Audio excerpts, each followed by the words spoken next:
Gentlemen, I hope I'm going live about now. This is a stream that's very interesting to me, given that we just had an Apple event where Apple introduced new AirPods, new Apple Watches, new iPhones, and yet here we are talking already about a new event. It's not quite as egregious as talking already about the iPhone 17, though we have already done this on this channel prior to the release of the iPhone 16, but that is still very, of course, very like leaker culture, very extreme, always jumping to the next. There's always something newer coming, there's always something better coming, there's always something different coming. To me personally, I am also in many ways more interested in iPads and Macs for this specific channel. I just know that a lot of the audience cares about those a little more. I know that our processor discussions are a little more profound when they involve things that can be actively cooled or just have much larger chassis, as we see with Macs. We, of course, also have a lot of different processor varieties inside the Macs. So, yeah, this is what we'll have to look forward to. Again, next week, we are getting the actual release of the new Apple devices. So, we'll be getting reviews. I'll be reacting to that. Hopefully, we'll get some nice camera comparisons. I love reacting to that kind of stuff. But that's about what you should be looking forward to throughout today and the next week. Before we get fully started, I, as always, want to encourage you guys to do the YouTube jazz, as we call it here, to please subscribe to the channel, like the video, share it out to anybody who you think might enjoy it, and please comment. Comment while I'm live. Shout out to Angelica, who's wishing us a nice stream. And shout out to Prerana Das, who I have not yet seen on this channel, also joining the live chat. As always, I love me a lively live chat. I love interacting with you guys. I love knowing what your opinions are. I love having little debates with you. So that's very much appreciated. And if you want to support this channel directly, you can leave a small donation in the form of a super chat or a super sticker, or you can support this channel in the long term by becoming a channel member right here on YouTube. Shout out to Angelica, Fizz, and Max Maximus, who are all MarkTech Pro Max supporters right here on YouTube. And of course, you can also support us over on Patreon. And Evan Rogers, haven't been here for quite a while, joining the chat. Hello, brother. And yeah, that's about it for the intro. I should say that basically everything we're going to talk about today is coming from Apple rumor Jesus Mark Gurman. So that's, of course, always... it's both a good sign, of course, but it's also I wish we had more leakers at this point who are very reliable. Like, I know Min-Chi Kuo can be somewhat reliable these days, but it's definitely not quite what it used to be with him. I know Ross Young can be very reliable when it comes to very specific like display rumors. And Zuboito also joining the chat. Welcome, man. Very, very lively today, right from the get-go. That's always encouraging to see. As always, let me know what you want to hear about, what you are interested in from the products we are going to discuss, from iOS 18 launching tomorrow. Yeah, whatever you want to talk about, feel free to do so. Today is a much more free-form thing. So while we do have concrete rumors to cover, I do want to just encourage you guys to interact with me. That's kind of the best thing about these live chats. I also made the video 60 FPS. Let me know if that is making a big difference for you. Maybe I'll also return to like 1440p streaming. Yeah, but that's about it, what I can say in terms of build up. So this is coming from Mark Gurman, and as always, I wasn't sure if I could actually read the Power On newsletter, because sometimes it's hidden behind the paywall. Maybe it's just the Bloomberg website that might be giving us issues. So I actually have the Mac rumor summary right next to it. But what's interesting here is Mark Gurman is promising us basically a very interesting event coming next month, sometime in October. Of course, last October we got it at the very, very end of the month, at the 30th, which I really, really hope won't be the case this year, because I actually have plans to travel to my cousin on holiday and visit her and her daughters. So I really, really hope that it will be like slightly better timing, or I'll have to convince the family over there that I'll just have to push myself into a room and stream for like 2 hours so that I don't disappoint you guys. Now, what are we to expect here? Now, basically, you can expect what we haven't yet gotten this year, because we all know that throughout this year, a lot of stuff has been rumored. Like a cheaper new iPad has been rumored, and instead we got a price drop on the 10th generation iPad. An iPad mini was rumored to maybe jump to like an M series processor, or like an A17, or maybe now an A18 chip. And instead what we got was no iPad mini. Instead, upgrades to both the iPad Air lineup and the iPad Pro lineup. And of course, all the other Macs, right? Because now that we have the M4 iPad Pro now out for actually a few months, people have been asking, well, what about the Macs coming with the same processor? Because we can hardly believe that the M4 will stay like iPad exclusive. That just wouldn't make any sense. Yeah, and it looks like that won't be the case, thank God. So in October, Mark Gurman is promising us basically 4 new Macs. In a way, it's actually more than that once you go into the detail. First is, it's actually definitively more than 4. First is J604, which would be a new low-end 14-inch MacBook Pro with the base M4 chip. So that's not M4 Pro or M4 Max. That's the $1,600 device successor that we already have.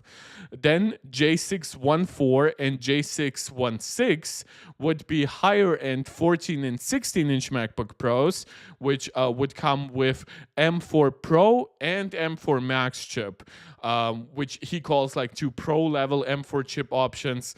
Yeah, it's M4 Pro and M4 Max, unless Apple decides to somehow inexplicitly change their processor lineup. That just doesn't make too much sense. Then a new iMac with the M4 chip, strongly suggesting it's still the same 24-inch iMac. That's J623. And then a new Mac Mini, which we have actually talked about on this channel, and we might go back to some of the rumors, which would come with M4 and M4 Pro variants. So the lineup would be very, very much just updated. There is like no entirely new product here, which, for example, I do believe the iMac is like overdue a version with a Pro series chip. It's just very sad to have like an iMac that you can spec up to well over $2,000 once you give it like a lot of RAM, storage, even just like the more ports and whatever, and it's still like based on the regular M series chip, not Pro. I kind of understand why it wouldn't be the Max chip, even though power consumption on the Max chips really isn't crazy. I mean, they literally fit into a 14-inch MacBook Pro. If Apple just redesigned the components so they actually had cooling also behind the display and not just in the chin, it would very much be possible, I think. But yeah, at least a Pro version, in my opinion, should be included. And of course, with the Mac Mini, we've already talked about it being becoming smaller, it potentially having different ports, and given that we already have an M2 and M2 Pro Mac Mini, it kind of makes sense for those for both those Mac Minis, if you want to count them as distinct products, to be updated to the M4, which of course would leave questions about pricing, because M4 is quite a substantial upgrade about M2. It would leave questions about how exactly does Apple bin the M4 going forward, because the M4 was the first time where Apple binned like the CPU cores on a base M series chip. Like the iPad Pro comes with a 3+6 core version and a 4+6 core version, while previously on the base M series chips, Apple was only binning the GPU cores, not the CPU cores. So it will be interesting to see if there is any difference to how they treat binning for an iPad processor to how they treat binning for a Mac series processor, even though, of course, it's the same die, it's the same basic processor. And when it comes to the M4 Pro and M4 Max variants, now this does come down a little to details, because I'm still very iffy on it. I don't want to sell it as like hard facts. The A18 chip inside of course, the new iPhone 16 and 16 Pro promises like up to 2 times faster ray tracing than the A17 Pro, strongly suggesting it's run on a new architecture. Now, we don't really have good tests if the M4 in the iPad Pro has a similar uplift over the M3 chip, because the M3 chip never came to iPads and the M4 has not yet come to Macs. But if there is actually a new architecture in the A18 chips that might not be inside the M4, there is a question of if it will come to M4 Pro and M4 Max. By the way, guys, thank you so much for leaving a lot of hearts. Love that. Of course, please feel free to interact with me directly. I love talking with you guys. I love knowing whether or not you plan on buying any of these devices. I love knowing what your preferences are here, whether or not you plan on waiting for a little bit to get some specific upgrades. What do you think of like a Mac Mini redesign? Would that entice you to get one? I know that people like Dave from iCave Dave, for example, they're very much big Mac Mini fans, so which usually of course is kind of a niche product in a way, but yeah, let me know. So according to Mark Gurman, these Macs are already shipping from factories, save for some of the higher-end MacBook Pros and the Mac Mini with the M4 Pro. So that suggests that they would be using, because the M4 is now in very good supply, as they've built a lot for the iPad Pro. Well, now those Macs were much, much quicker to build, and since there are no other components keeping up logistics and stuff like that, it just makes sense for them to quickly transition old M2 and M3 devices up to the new M4, and whatever is based on M4 Pro and M4 Max, that will just have to wait a little, which also does, of course, line up with the potential that we are getting a late October event, because at that point, M4 Pro and M4 Max should also be in sufficient supply. Evan Rogers saying, is this a generation that Apple create external cards for Mac Pro, like NPU cards, GPU cards, etc.? It's a very interesting question, because obviously we have a lot of just scaled power at this point. Now, CPUs I would basically entirely exclude, which is, I think you agree with me, that's why you did mention them. Because at this point, when you consider the M4 Max, right, the M4 Max is very likely to be a 12 performance cores plus 4 or maybe even 6 efficiency core processor. And then you can make an ultra chip out of it with 24 performance cores, 8 or 12 efficiency cores, depending on the exact layout. And then, of course, you can add to the fact that the M4 already at 4.4 gigahertz beats out every x86 chip, even at like 6.2 gigahertz when it comes to single core performance, and does so at like 1/5 the power consumption for a single core. It just, to me, for when it comes to CPU, I believe, because also we have seen pretty good scaling on the Ultra chips when it comes to the CPU, to me it just makes sense that Apple would like create at this point like only SoCs with strong CPUs, just benefit from like it's an SoC, it has a lot of cache, it has a lot of bandwidth, so the CPU can actually talk to a lot of fast memory.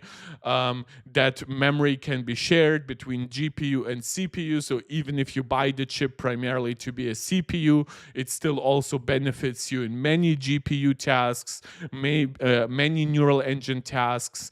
Now, when it comes to neural engine cards, I don't think Apple will make dedicated neural engine cards for consumers, but I could see them making M4 Ultra chips basically for the cloud, what they call private cloud compute, with very much barely functioning or even non-functioning CPUs. So where the die was very, very much like unsuccessful in making a good CPU, and then but obviously for the actual AI tasks, the things you need most are the neural engine and the GPU. So while it would be nice to have some CPU on it, it's not really necessary, especially on a server farm where you could have a central processor controlling a lot of those. Like at this point, they would be GPU cards or NPU cards if you want it that way. So I could see that working for servers. But when you actually think about consumer products, right, if we just go to apple.com, we have to focus on what is Apple actually doing, right? What could such a GPU or NPU card benefit? Well, the iPhone, right? Well, no iPhone has fast enough external connectivity to make good use of such a card. It, of course, is an entirely impractical setup, so that's already out the window. iPad, this is where we start hitting like Thunderbolt connectivity speeds on the iPad Pro. Still not really sufficient, in my opinion, to really benefit from the extreme bandwidth. Also, again, when we are talking about practicality, who's combining their iPad Pro with like a potentially $2,000, $3,000, $4,000 external GPU? And then, of course, the Mac is where it gets interesting. I'm just not even going to cover Apple Watch, Apple Vision, or Apple TV in that regard. And now we get to the question, like, how many Macs actually need that? Like, how many Macs would just benefit at initial purchase from just getting a larger SoC, right? With the iMac, yeah, I would argue like it could benefit if you decide to work on an iMac with like big AI tasks and things like that. But at that point, Apple would need to make sure that their software is well working, because that's a big investment that they will force people to get.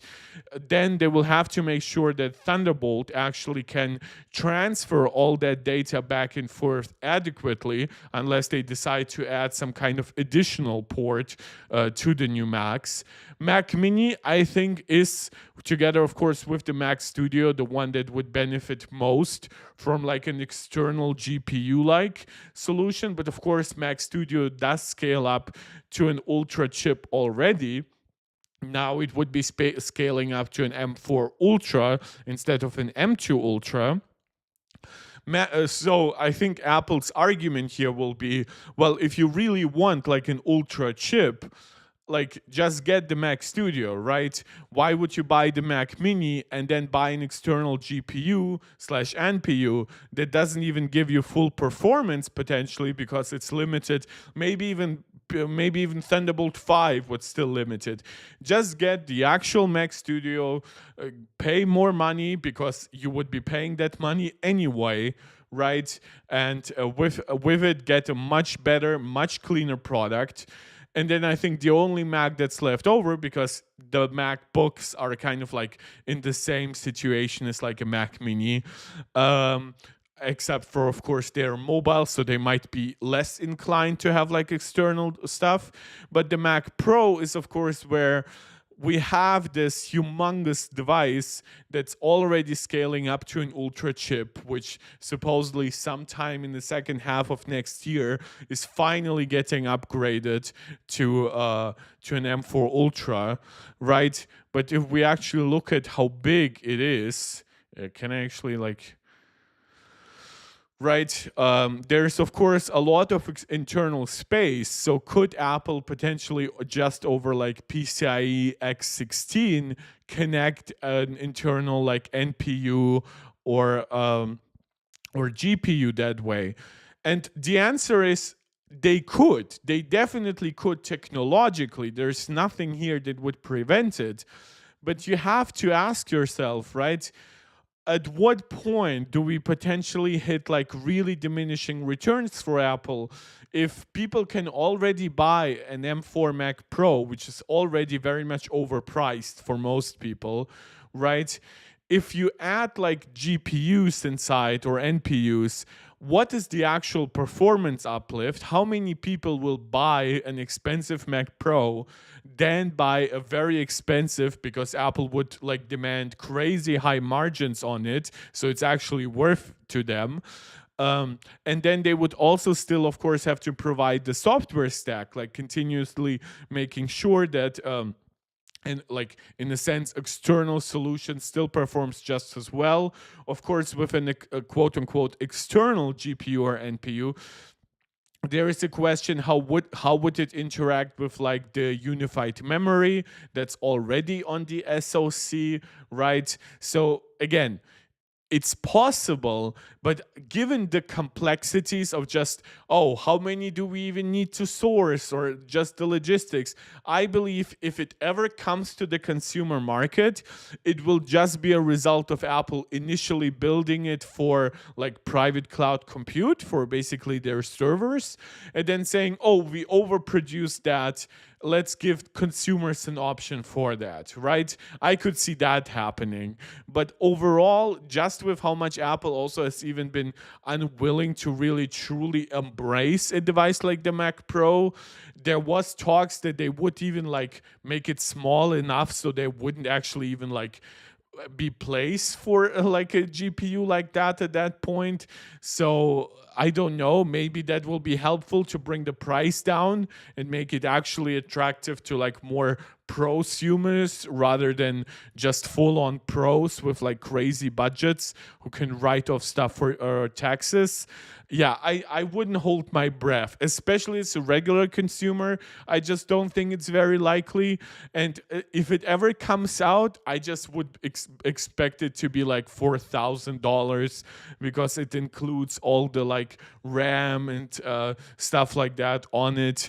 Maybe a little less, maybe like 3,000 or something like that. It would be basically like a Mac Mini, like a Mac Studio with the Ultra chip, minus the CPU and minus the chassis. At least that's kind of how I speculated would happen. Of course, it would be a very interesting proposition, especially for an older device, if you could use it and potentially you wouldn't just benefit from like more GPU, more NPU, but also stuff like video encoders and decoders, which, for example, video editors would really like.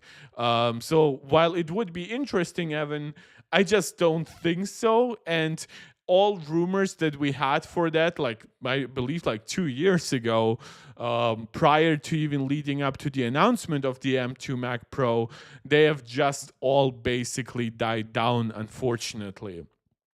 Yeah, but that's it for like the Macs that we aren't actually gonna see during the October event. Like we are getting desktop Macs in the form of the iMac and the Mac Mini, but those are not M4 Macs or M4 Ultra devices, and they definitely will not have like space for like a new internal GPU. Now, when we actually look at the individual products that are going to be introduced, First, let's start with the MacBook Pro. So we are going to have the same division between 14 and 16 inches. 14 inches would come with like the base MacBook Pro, right? That has like the base M4, but 14 inches would also have a Pro variant that features the M4 Pro or M4 Max chip.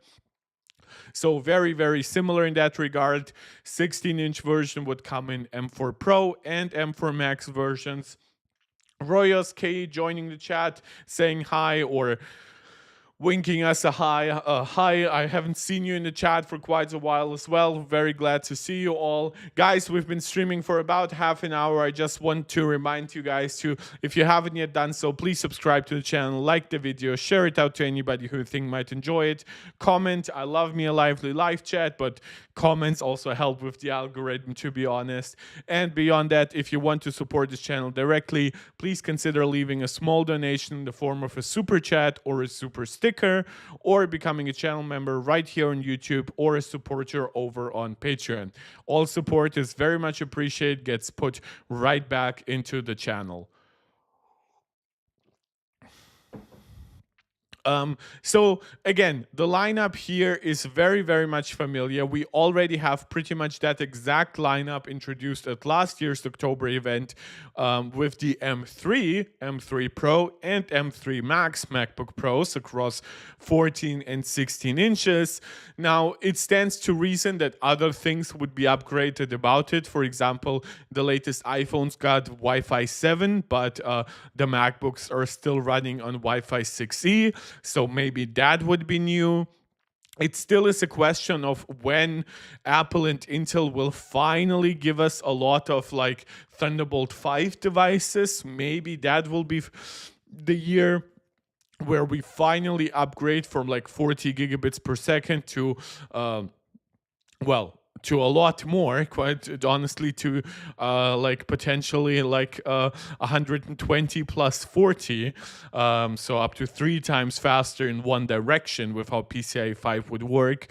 And we have for years talked about the potential of an OLED MacBook. Of course, we now got a tandem OLED iPad Pro just this year. However, it does seem that it's at least 2 years away, so 2026 would be kind of the earliest where Apple can get enough supplies for tandem OLED displays for a MacBook. It of course also becomes a problem with larger screens, right? The yields for very advanced display technologies, similar to how it is for a processor, right? The larger you want to make a processor, the lower your yields get. Similar with that for tandem OLED right now on 14, 16-inch displays or something even larger. And Apple, of course, has like their logistics supply for mini LED displays, and they have like contracts going into next year and the year after. So yeah, it seems like Apple is very much willing to stick with mini LED and then do like a full Pro switch to tandem OLED, similar to what we've seen now in the 11 and 13-inch iPad Pro.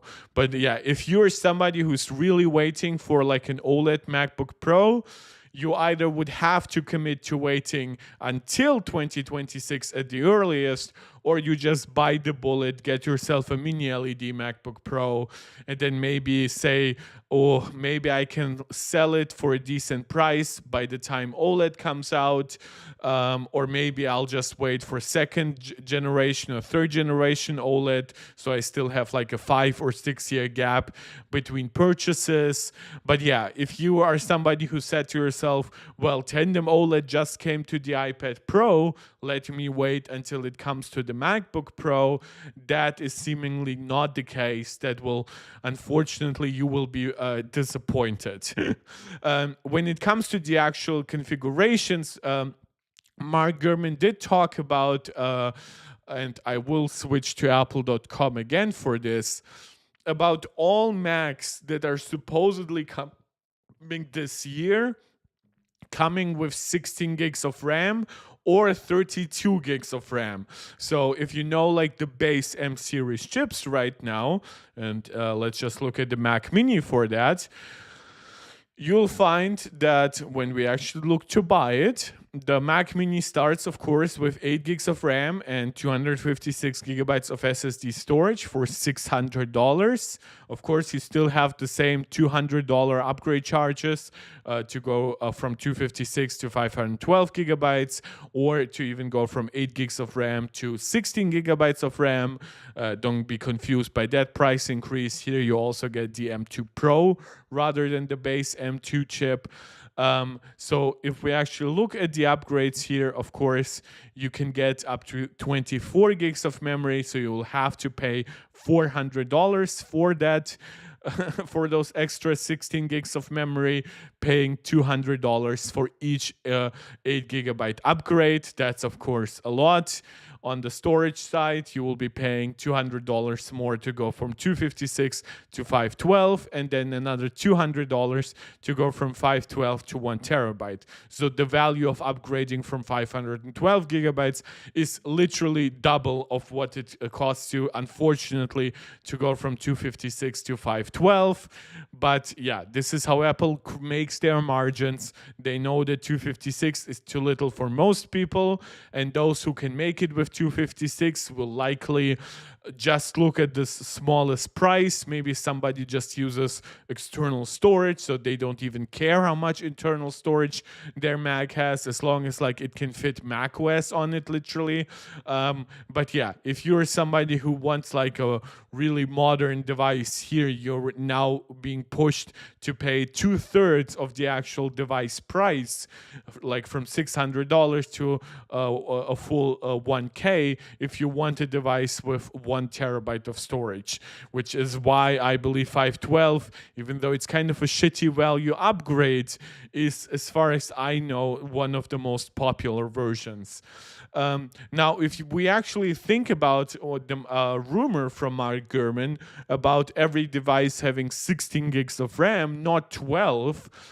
12 was a rumor that came up when we analyzed the RAM modules inside the M4 iPad Pro, and we found that it basically had two 6 gigabyte modules, coming up, of course, to a combined 12 gigabytes, but somehow only 8 gigabytes were available in software. But it seems like the Macs will not be following that, of course, unless Mark Gurman got something wrong, which of course does happen. So we are looking to start now at 16 gigs of RAM, and one thing that I couldn't imagine happen is Apple actually like giving you that full $200 as a gift, so that it would still start at $600, but now with 16 gigs of RAM and 256 gigs of storage. What I could see is Apple increasing the price by $100 and giving you 16 gigs of RAM by default. So while they potentially lose out on some higher margins on 16 gigabytes, they get to increase the base price, which is, of course, very beneficial for them in general. Yeah, Royals, you're right. This is where my mind takes me as well, that all devices will be basically $100 more expensive. And when, of course, you think of how people have recommended for years that you should get like 16 gigabytes, the fact that objectively makes it $100 less expensive than before, even though, of course, it starts at $100 more, I think Apple could get away with it. Another thing that I could also see happen is Apple increases both base configs, basically 8 gigabytes and 256 gigabytes. And at that point, I could see them starting with 16 gigs of memory, 512 gigs of storage, but maybe for like $800, right? If that makes sense. So you get rid of like half the upgrade charge here, so make that $100. You get rid of $100 over here, and now you have an $800 device. Well, that makes it, of course, dramatically more expensive. It actually makes it far, far better value. And then, of course, to get to 1 terabyte, that's Apple could maybe change some pricing, especially if they jump from 16 to 32. Right now, 16 gigabytes of extra memory costs you $400. Maybe Apple will drop that to like $300 or something like that. So by that point, the 32 gig version would actually be more RAM than you ever had before, but also somehow like hundreds of dollars actually cheaper than the 24 gigabyte configuration was, well, literally just days ago before the event. Again, this is pure speculation. Mark Gurman has not commented in any way on any of the price changes he associates that might come. I would like to see of course, I would love to see just 16 gigs of RAM and 512 gigs of storage at the same 599. I know like a lot of people gave the PS5 Pro flag for being $700, but that one comes with 2 terabytes. And if you look, Apple charges you $800 to go from 256 to 2 terabytes, which is more than the price of the entire PS5 Pro as well. And if you actually know the storage inside the base Mac Mini, that's PCIe 3.0 speeds, that's actually slower storage than what you can find inside the PS5 Pro. So I know I got some flack for the gaming community for defending the PS5 Pro in some ways, but when you look at the prices that Apple charges, you definitely get to appreciate some of the pricing on the console market instead. Yeah, but of course, yeah, I do believe that if Apple dramatically upgrades base RAM and or base storage, it would come with a price increase. But I do believe that that price increase would be better value than Apple just simply saying, oh, it comes with 16 gigs of memory, so now it costs $200 more by default. I just don't see that happening, and I really hope Apple is smart enough to not do that. One reason why I'm actually really interested in how Apple will exactly handle that is the base MacBook Pro, which, as I said, comes with the right now with the M3 chip, will come with the M4 chip, which is currently $1,599, right? But if we are looking to upgrade it, you'll find it comes with 512 gigs of storage, so more base storage than the Mac Mini, which of course is very much appreciated given that it's $1,000 more expensive, but it still comes with 8 gigs of memory. And if you look at when you upgrade the memory, yeah, that's still the same $200 for an additional 8 gigabytes. So I very much would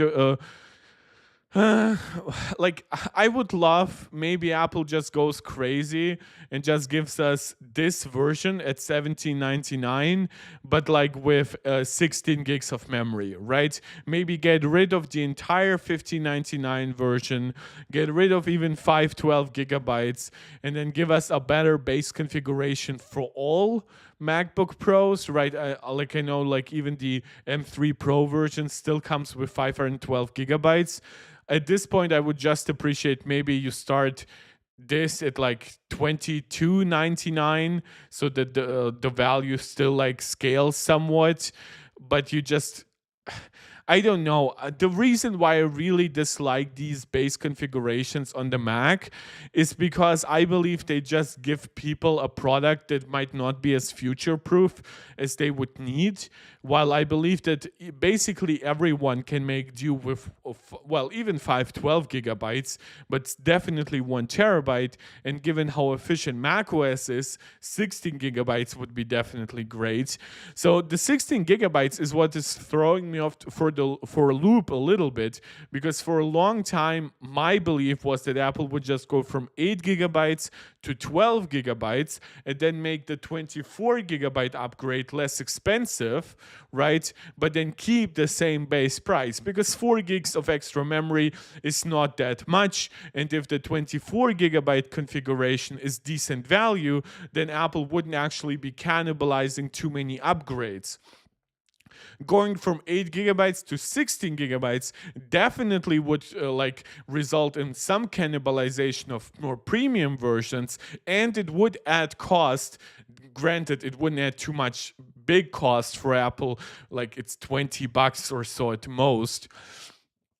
for the actual upgrade, for like the actual higher default config, but then it would also be an opportunity cost, right? So it would cannibalize those upgrades, which have even higher profit margins. Roy is saying also it's almost impossible, but if Apple keep the price and upgrade the base config to 16 plus 512, Mac would dominate the market. Yeah, like believe me, I know what you mean, right? Like a Mac Mini, um when you think about it, right? Like, so you get 16 gigs of memory and 512 gigabytes of base storage for the M2 Pro version at $12.99. So you could conceivably, if Apple really went super aggressive and said, oh, for $600, you might get the base processor, you might not get the fastest storage, you will not get like the biggest memory bandwidth, we might not give you even like Thunderbolt 5 or Wi-Fi 7, right? But we just double base storage, we double base RAM.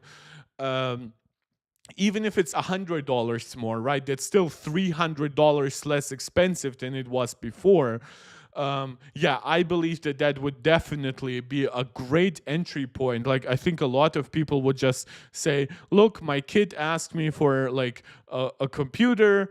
I know my kid likes to game, but I really don't like some of the risks associated with Windows and shit. I have my iPhone, so I have a lot of good parental controls over a Mac and an iPad. My kid might already have like an iPad where they draw on, where do some stuff for school, so that will have nice synergy with that. And if I can really pay nicely, way below $1,000, and it's still a product that has good value, right?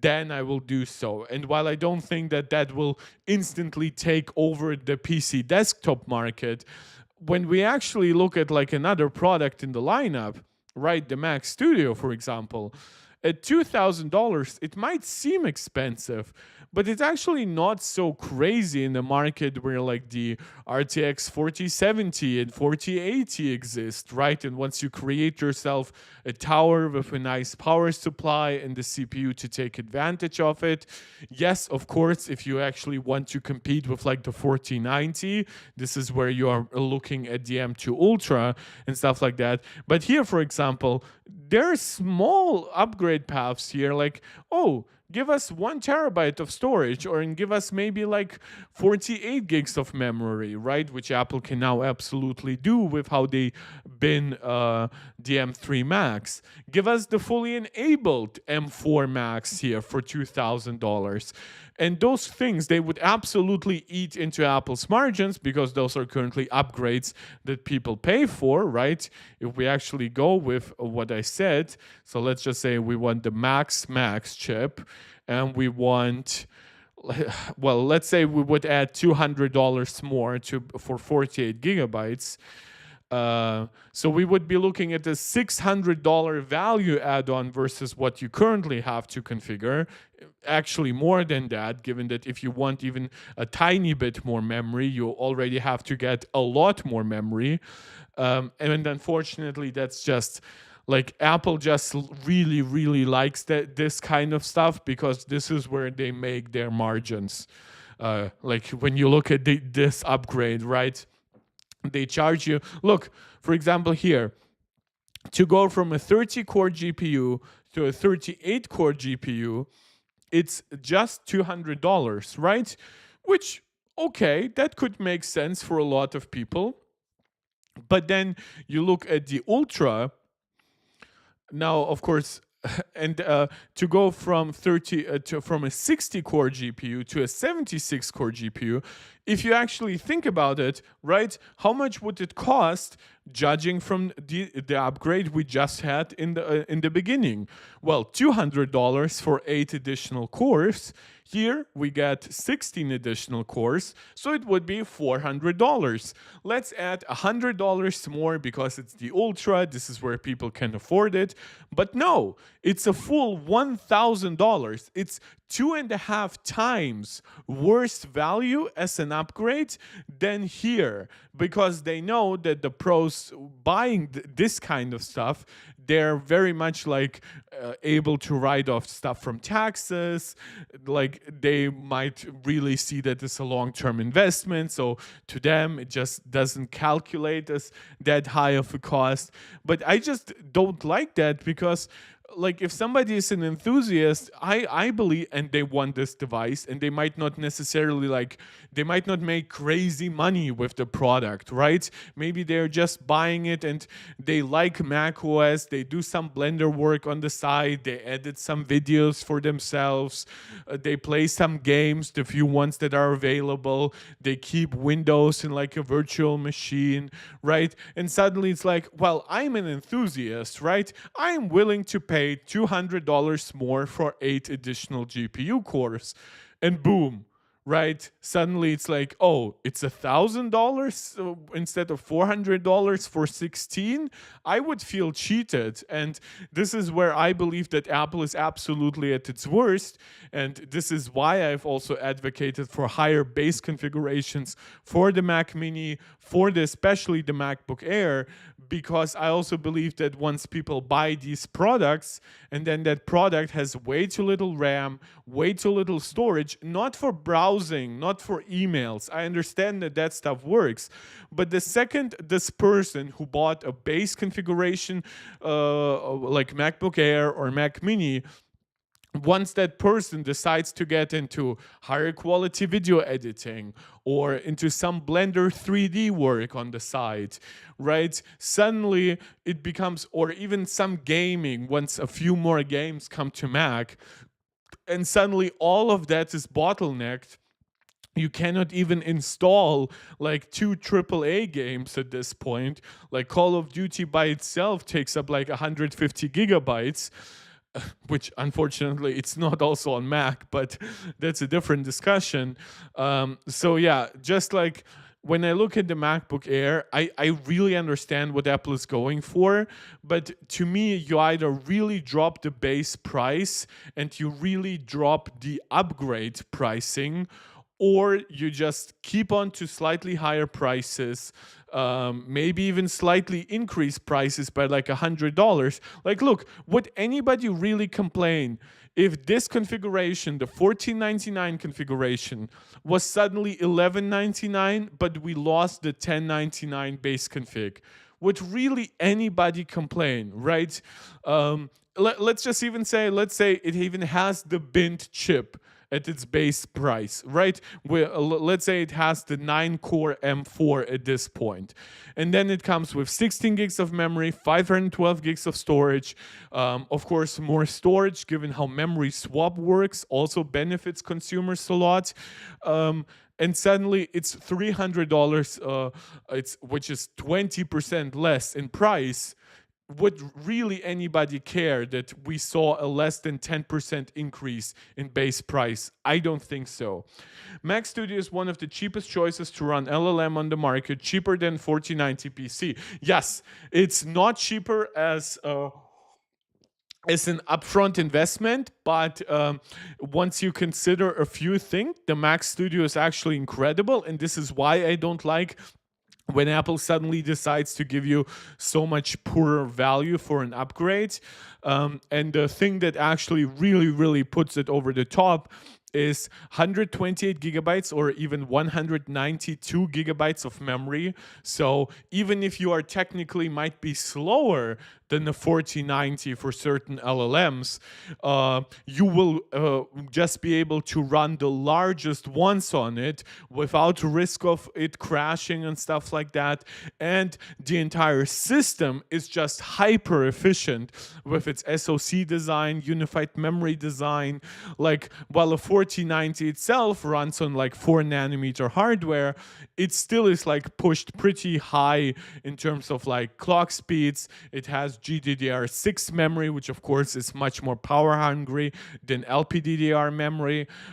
So if Apple just upgrades this to M4 with faster dedicated neural engine hardware, newer CPU cores that have like faster machine learning accelerators, newer GPU architecture, and then gives all of it like even the 17% memory uplift that we just saw from the A17 Pro to the A18 chips, which would put it to around actually the memory bandwidth of the 4090 at 1,000 gigabytes per second. Yeah, that is a great deal in of itself, but where it really becomes a great deal is with the power consumption over time. So while if you if you live in a country like the United States where energy is very cheap, that might not matter to you that much. But if you live in like Germany, where I live, where energy prices are 3 to 4 times higher than they are in the United States,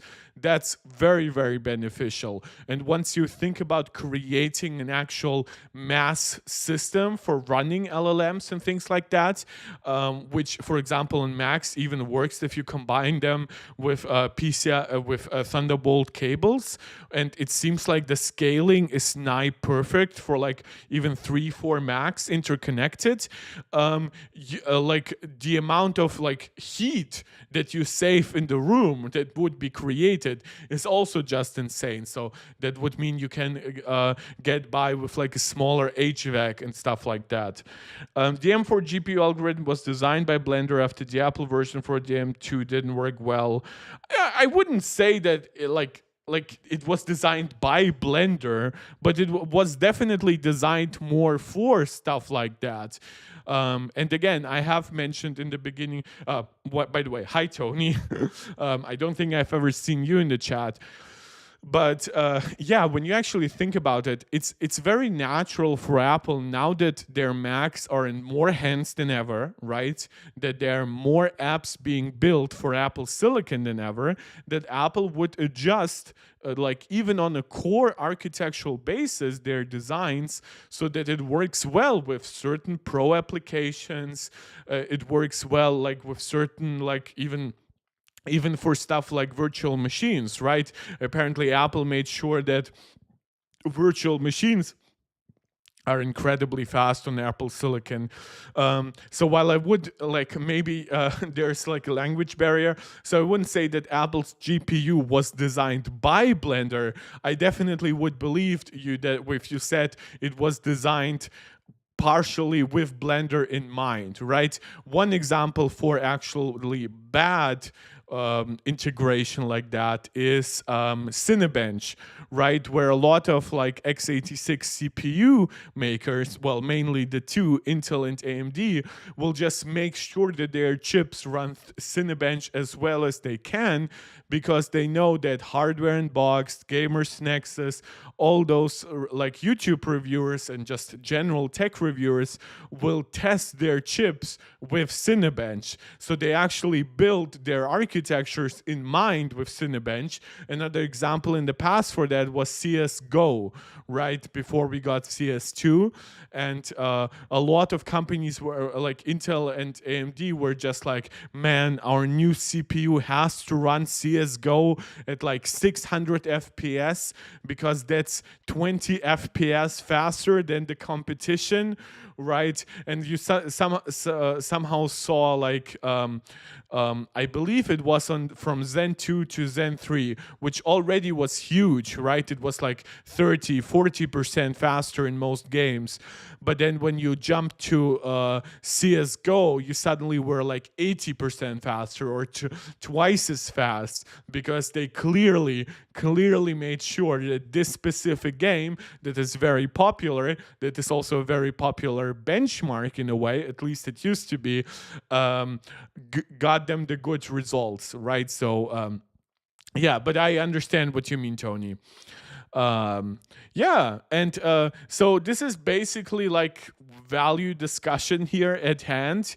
I think the most interesting discussion here, I think the iMac is probably the least interesting, unless it gets also like the value upgrades. Again, there are no discussions about like dramatically newer screens, no ProMotion, nor mini LED, definitely no OLED. But you guys, we definitely need something better than this bullshit 1299 config, and this 1499 config is just an insult. In my opinion, just get rid of the 1299, give us all the extra ports, give us gigabit Ethernet, and then upgrade here both 256 and 8 gigabytes. Because otherwise I just don't see who is buying the iMac at $1699. That's $100 more than the M3 MacBook Pro is, with like mini LED screen, of course, batteries and stuff like that. And and still 8 gigs of memory. Like, this is just like, I know we also have like the 8 gigs of memory on that MacBook Pro, but at least it's also easy to upgrade here.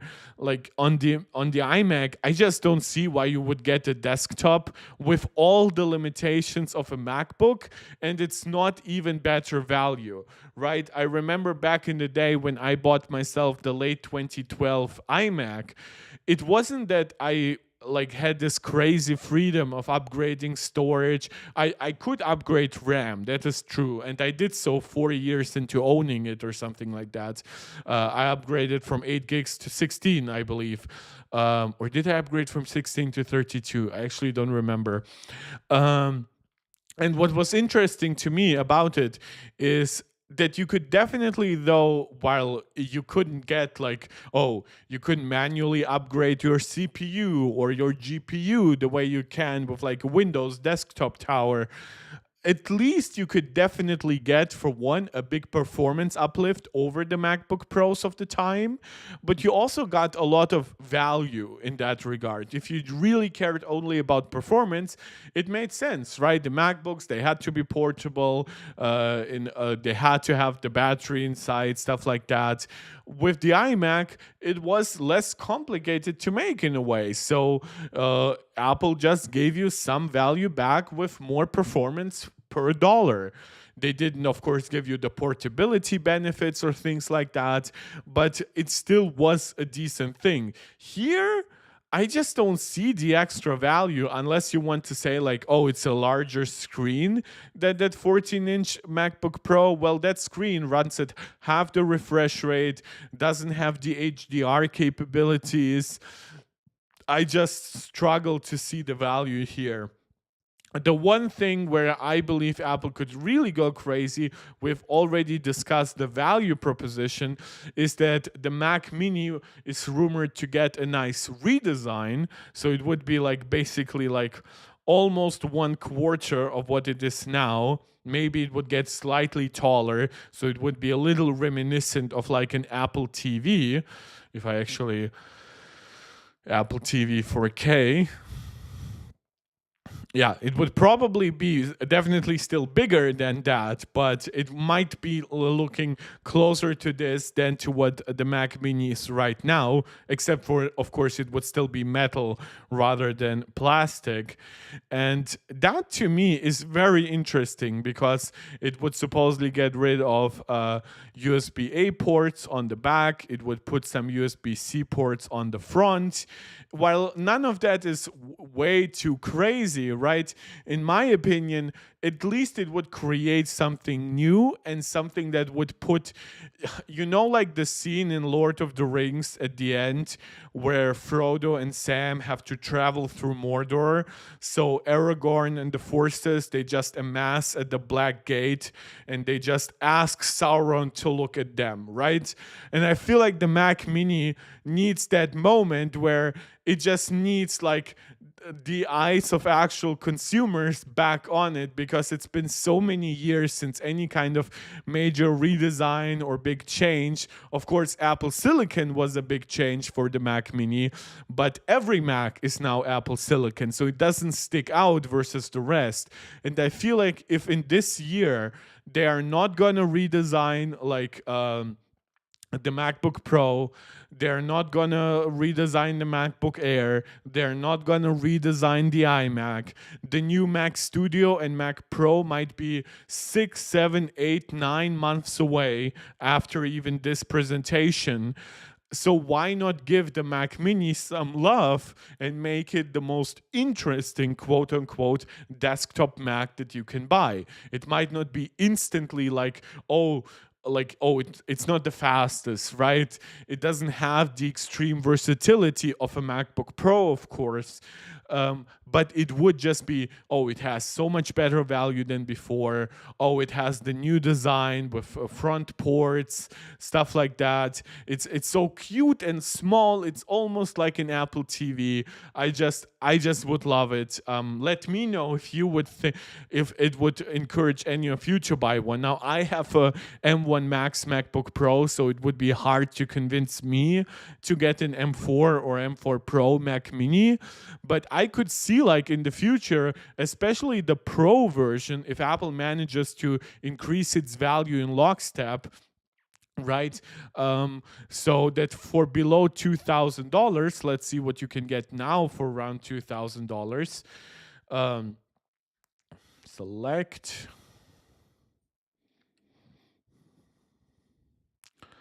Right, so I think this upgrade charge is nuts. I think it should be 200 at most, but if they drop the actual pricing to maybe $11.99 or even, God forbid, $10.99, then suddenly, while that upgrade, those $300, they sting more proportionally, but now the overall package is much better.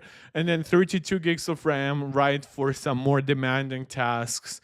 1 terabyte of storage, right? If Apple could bring down that pricing to let's say $1,800, I think that would be a machine that a lot of people would prefer to buy over a Windows Tower. Yes, it will not give you the performance of a 4070 even in a way, but it doesn't have to. The small form factor, the extreme efficiency, the benefits of unified memory, the fact that a lot of people prefer macOS, that a lot of people prefer some of the things that macOS is best at with apps like Final Cut and even apps like Premiere Pro arguably running much more smoothly on macOS than they do on Windows.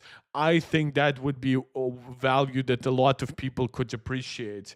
Royost, actually a Mac Mini user right here in the chat saying you're still using your M1 Mac Mini, so I'm eager for the October and November event. Yeah, that would be actually quite crazy. Like for somebody who already owns an M1 Mac Mini, and if you actually know how to utilize more performance, right, you aren't just using it for web browsing and emails, I think that would be really cool if the value was also there, right? I think to me, why it felt so good in Europe to upgrade from my 13 Pro Max to my 15 Pro Max is because there was actually a price decrease, especially with the 14 Pro Max, right? So the euro currency really dropped versus the US dollar when around the 14 Pro Max came out, and suddenly everything got more expensive. And then by the time the 15 Pro Max came out, the currency had actually stabilized a little bit. And now it was less expensive than with the 14 Pro upgrade. And I believe actually even slightly less expensive to upgrade certain configs than it was with my 13 Pro Max. But granted, I don't remember it too well because my 13 Pro Max, I got it with 256 gigabytes and my 15 Pro Max now with 1 terabyte. And what really stuck out to me was it felt so good, even though objectively it's only like $200 in the end, to get a device for less money than if I bought the previous generation on day one with the same configuration, right?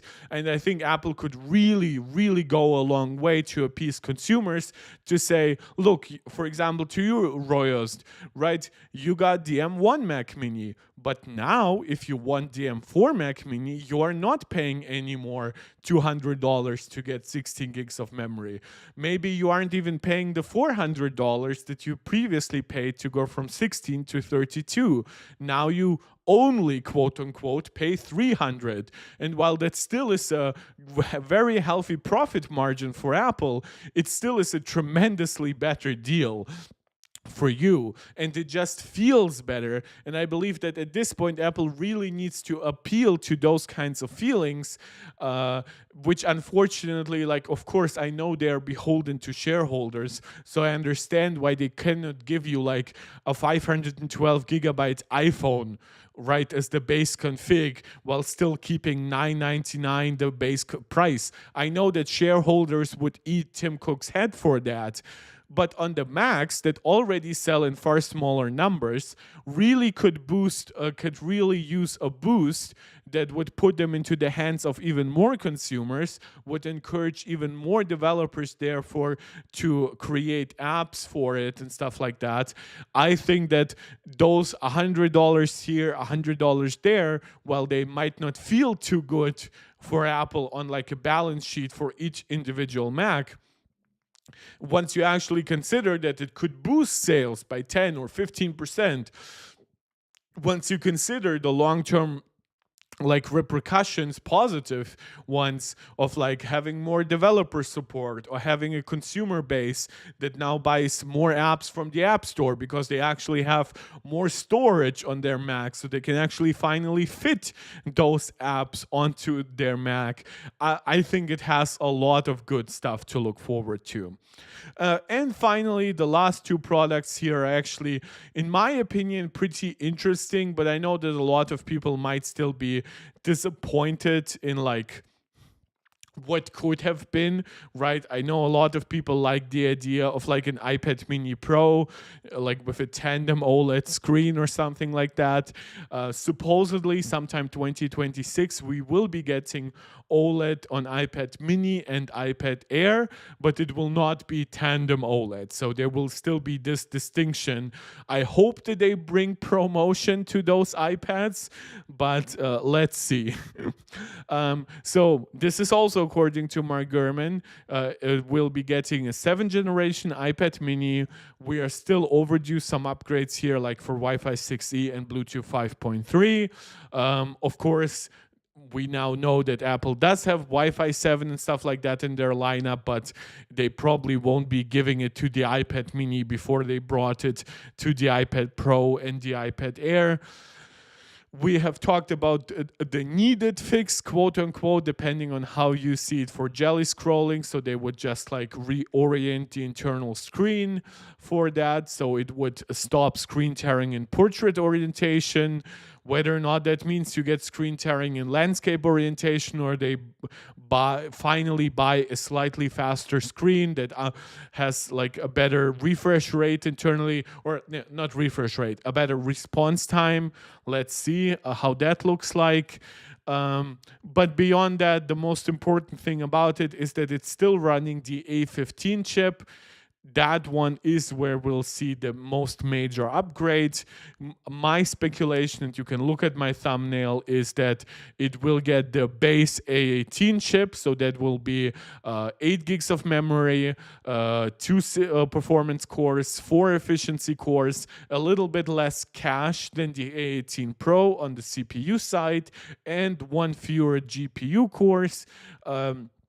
Than the A18 Pro, so that's 5 GPU cores, which would be the same amount of GPU cores as actually the A15, and it might actually, in my opinion, really rival the A18 Pro or even beat it in some ways in real-world gaming performance, because the iPad Mini, thanks to its all-aluminum chassis, can sustain much higher wattage than, of course, even a glass plus titanium iPhone design. So if the new iPhones can run at 5 to 6 watts, the iPad mini very likely would be able to run at 7, 8, maybe even 9 watts. So that would be a very, very interesting to see like reviews from channels like Dame Tech and see like the details that they can get out of comparing certain performance statistics, things like that. And of course, the main reason for it to get the A18 chip with 8 gigs of memory would also be that it now runs Apple Intelligence, right? With everything that Apple is putting into Apple Intelligence, how much they're advertising it on iOS 18, I think given the fact that Apple Intelligence is actually only quote unquote really launching next month, so with iOS 18.1 rather than iOS 18, in that case, I would actually believe that it just makes a lot of sense for Apple to like restate a lot of Apple Intelligence stuff during the event and even introduce maybe some new ones that will be coming with 18.2, 18.3, 18.4 down the road. And the more hardware they have, the more opportunity they have to keep talking about Apple Intelligence. And while we as like hardcore tech enthusiasts might not really be too much sold on all that AI gibberish, we know that Apple has to keep doing that to appease investors, to appease shareholders. And we also know that even certain Apple execs, like apparently Craig Federighi, are very much big fans of these new AI features. So I very much believe that whether it features an A17 series chip or an A18 chip, I do believe that Apple will make it so that the iPad mini can run Apple Intelligence. Of course, the iPad Air comes with the M2 chips. While that's an older chip, it has a lot more cores. It has even more bandwidth. So that one already supports Apple Intelligence. And now the iPad mini going from the A15 to like an A17 or A18, doubling the amount of memory that it has from currently 4 gigabytes to 8 gigabytes would definitely be a good thing for it. It might get a new camera, maybe like a center stage camera. I lost my ability to speak somehow. But again, we haven't gotten too many new details about the Mac Mini, so I'm mostly regurgitating stuff that we have already heard in the past. Guys, we are over an hour into the stream. I just want to briefly give you a small recommendation to please subscribe to the channel if you haven't yet done so. Like the video if you're enjoying the content. Share the video to anybody who you think might enjoy it. Comment. As you can see, I love interacting with you guys in the live chat. And of course, if you feel like supporting this channel directly, leave a small donation in the form of a super chat or a super sticker. It's all very, very much appreciated if, of course, you can afford it. And if you want to become a channel member and support this channel in the long term, you can do so now as well. Shout out to Fizz, Angelica, and Maximus for all MarkTech Pro Max supporters right here on YouTube, or you can support us over on Patreon. Us is me in pluralis majestatis, because I am freaking so important. No, you can support this channel. Yeah, and the last one, and somewhat the least in many ways, would be a new entry-level iPad. Of course, I've talked about how Apple famously didn't upgrade the 10th gen iPad earlier this year and gave it instead a big price reduction from $449 to $349, some of the most extreme price cutting that we have seen from Apple in quite a while. Oh, I apologize. I believe I spoke too fast. And what would be very interesting here, because if we actually go to the tech specs about this iPad, which is just called iPad, right? So it comes with 64 gigabytes or 256 gigabytes. While I know a lot of people are asking for it to jump to 128 gigabytes, I believe this would only happen if Apple increased the base price to $399. And I know that because Apple wants to target schools, Apple wants to target parents who really want to buy the cheapest possible iPad for their kids. I believe that it will most likely stay in these two configurations. Of course, famously, the iPad, the base iPad, doesn't have a laminated screen versus the more expensive iPads. Again, it's a cost-cutting measure, but it's also a measure that makes replacing the outer screen a lot less expensive on the other ones. So I believe that Apple will keep to that.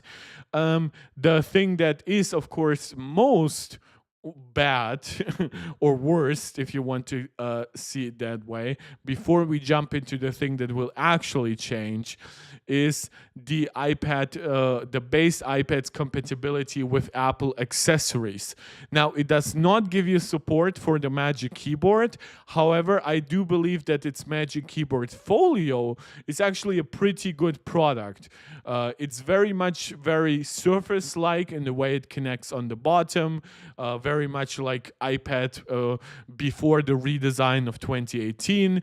It has the back cover with a kickstand, which I very much appreciate. If those things were available for my iPad Pro officially from Apple, I would actually be buying those, because I bought myself like the Logitech stuff that unfortunately doesn't just magnetically connect on the back. It does hug the sides, which, while it does add a lot of protectiveness, let me briefly show you how that actually looks like. You can see that I had to cut off a lot of the plastic here that was really starting to fall apart, and it just really doesn't look good. I don't know if the camera just adequately captured that, but maybe the best one is here, right? So while my cat did bite it, at some point, it definitely, like, the plastic itself was falling apart in general, and my cat definitely didn't bite it from every angle. So unfortunately, you can very much see that it's not a very durable product. It protects my iPad, but it just does so while falling apart itself. So I very much like the solution that Apple has gone here. Maybe they would redesign it to make it compatible with the new Magic Keyboard, but given that the Magic Keyboard costs the same amount of money as the actual iPad, I don't know how much sense that makes, right? I think that this is already too expensive, or it should at least have like backlit keyboards for the price. But unfortunately, yeah, Apple does like their margins on their accessories. And when you actually look at the Apple Pencil, where is it? You can actually see that this is not the regular Apple Pencil Pro. This is the Apple Pencil USB-C. So it just connects magnetically to the iPad, but it doesn't actually connect to it, right? It just needs that cable, for one, to charge, but that's somewhat acceptable. But it doesn't charge, unfortunately, on the iPad, which is already a big bummer. But the bigger bummer is that for it to pair, you also need to connect it at least once in a while with the cable, right? And or you keep it always charged. You never turn your iPad off and things like that. But as somebody who really likes to disable Bluetooth, Wi-Fi every night on my devices, this idea that I couldn't just take off my Apple Pencil, you see, magic tricks, woo, woo. I promise, guys, I didn't drink. The fact that this is so limited, to me, I just hope that they would make it compatible with Apple Pencil Pro. When you actually look, iPads, there, Apple Pencil, where is the magical chart here? Which Apple Pencil is compatible with which iPad? So the Apple Pencil USB-C, as they call it, you can of course put it on every iPad there is, right? but it just won't do as much. So it pairs and charges via USB-C, so nothing through that connection. The base iPad doesn't even have anything to, like, it has a magnetic, like, plug here, so it just sticks to it, but it doesn't charge it. It doesn't connect to it automatically. And then you have, of course, first generation Apple Pencil, which has a lot of downsides from by itself because it's Lightning. And then, of course, you have Apple Pencil 2, but Apple Pencil 2 was very much upgraded to Apple Pencil Pro.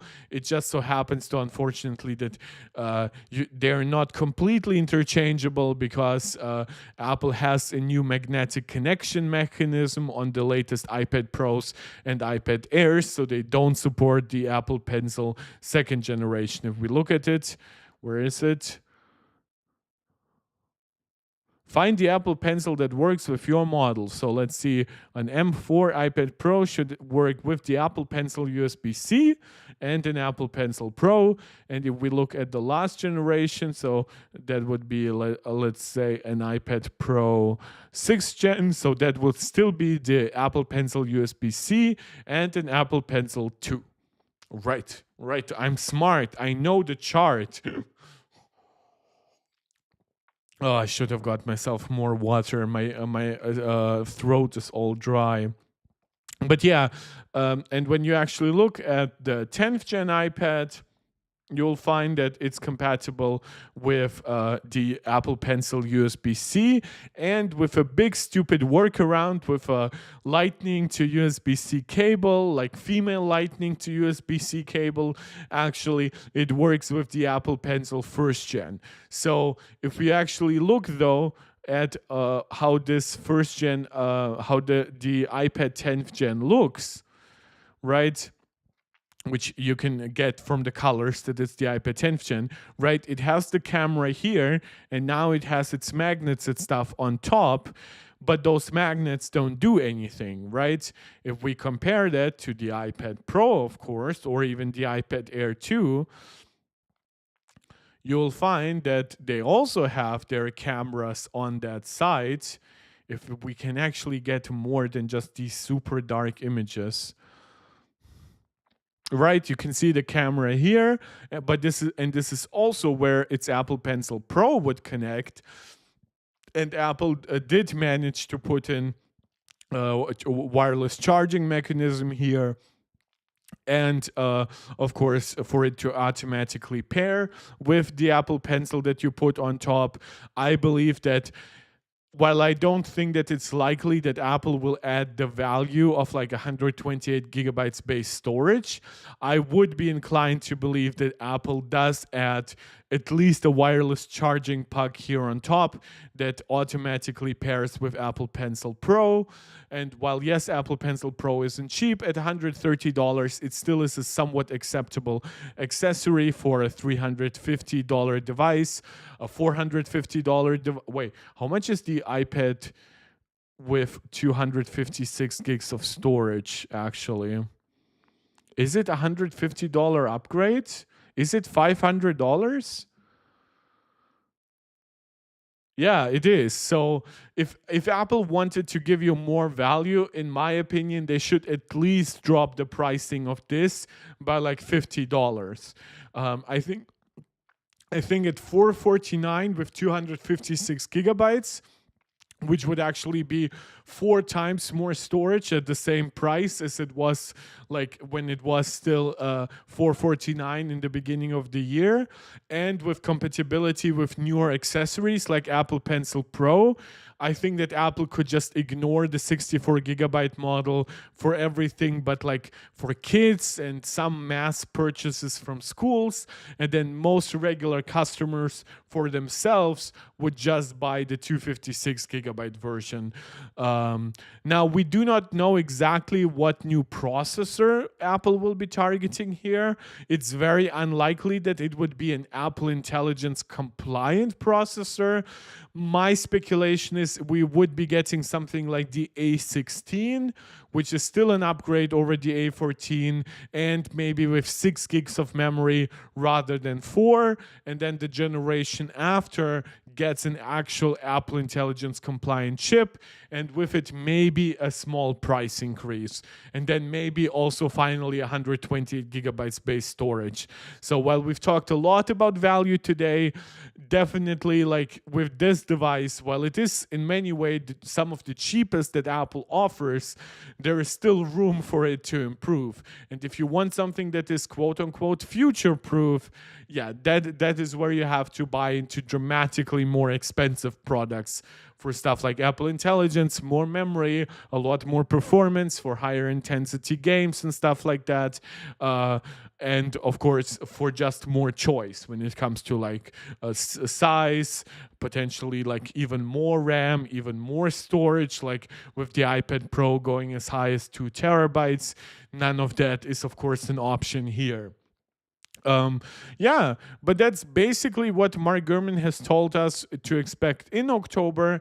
The last rumor I wanted to cover is actually very interesting because it has been sort of an on and off rumor for a little bit. And that is that we might get a next gen Apple Watch SE or a next gen Apple Watch SE. It doesn't say exactly which Apple Watch SE would get that change. Would be a colorful plastic redesign, and that supposedly is still in development, according to, again, Mark Gurman in his Power On newsletter. Again, I know from people like, again, to mention him, Dave from iCave Dave, that they're very much fans of colorful plasticky designs. They hope that whatever plastic design Apple utilizes would help bring down pricing for the Apple Watch further, or at least prevent future price increases as inflation keeps creeping up and stuff like that. That being said, according to Mark Gurman, it has faced some cost and quality changes, which to me isn't very surprising. Not to say that, yes, plastic is of course cheaper than aluminum, but don't forget that Apple's aluminum logistics for the Apple Watch has been steadfast for over a decade at this point, right? While introducing a new material, making sure that it's actually of high quality might be surprisingly price intensive because you now need to create new production processes for it. Apple, while they have great metallurgical expertise throughout aluminum, stainless steel, titanium at this point, in terms of plastic, they haven't really done too much. Like, of course, stuff like AirPods is made of plastic, and it's not, of course, as durable as what we know from their aluminum devices. So I wouldn't be surprised if Apple might actually end up scrapping it, because to make it good enough plastic, the cost reduction is actually so small that it just makes sense to keep reusing the old chassis, to keep reusing the old supply lines, to just double down and triple down on mass orders for aluminum in general, to double and triple down on all their expertise when it comes to anodized aluminum colorings. So while, of course, we know that Apple in the past has experimented with very bright plasticky devices like the iPhone 5C, I'm not sure if they really are intent on going back to that. Of course, if they do, when we look at the current Apple Watch SE, right now we know the Apple Watch SE will get a next-gen device alongside an Apple Watch Ultra 3 next year. Why is it pre-order? Is it because of new cases or stuff like that? So right now it's at $249 for the 40 millimeter version, or $279 for the 44 millimeter version. You can see it has a design very much in line with like the Series 4. So where the bezels got a little smaller, but not quite as small as they are on the latest generation Apple Watches. So some people have speculated maybe plastic would allow Apple to put pricing down to like $229, or got allow maybe 199. I'm personally not sure, given just the percentage of cost that is made up by the display, the chip, the sensors versus the actual housing. And of course, if the device ends up breaking a lot more and makes up creating a lot more issues for Apple, potentially even like lawsuits from customers, I just don't think it would be very much worth it. Of course, if they can find a solution, I'm sure they will be very happy, but right now I probably would prefer they just keep whatever they have going here, because I really, really like it. I think the Apple Watch SE is a big reason why Apple didn't like lose a lot of market share, while at $399 the regular Apple Watch isn't outrageously expensive. I do believe that Apple has helped themselves a lot with the public perception of saying, oh, you know what, if you want an Apple Watch for your kid and stuff like that, get an SE, right? So while I think a lot of people might not even have bought Android Wear watches as an alternative, they might just not have bought a smartwatch for their kids overall. They might have bought them like a cheap fitness tracker, right? But at $249, I think a lot of people have said, look, my kid wants a smartwatch, I can buy them an Apple Watch. Might even buy them the smallest one, because that just makes sense, because they're a kid, have small arms. Or I can buy my elderly parent one for like $299. Maybe like $330, and that one will have like cellular. It will like alert me if they fall down, if they have like a health emergency or something like that. That is very much worth it to me. While I might not pay more than $400 or even $500 for all of it, because Apple charges you $100 to go from GPS to GPS plus cellular on the a regular Apple Watch, I do believe that this will be worth it for a lot of people to say, let me give that to my elderly parent or even grandparent, and let me make sure that they are as healthy as they can be. Do you think M5 will get 2nm architecture? Major demo, you're asking me something that I actually have a long-running bet with Vadim Yuri from Max Tech. My issue with 2nm is, I think I'll have to look that up, right? TSMC roadmap 2nm. No. But thank you for the question. I really, really appreciate it. Guys, we've been streaming for about 1.5 hours. While I briefly look up the answer, please consider liking the video, sharing it out to anybody who you think might enjoy it. Comment. I love engaging with you in the live chat. Share and if you want to support this channel directly, leave a small donation in the form of a super chat or a super sticker, and consider becoming a channel member right here on YouTube or through Patreon.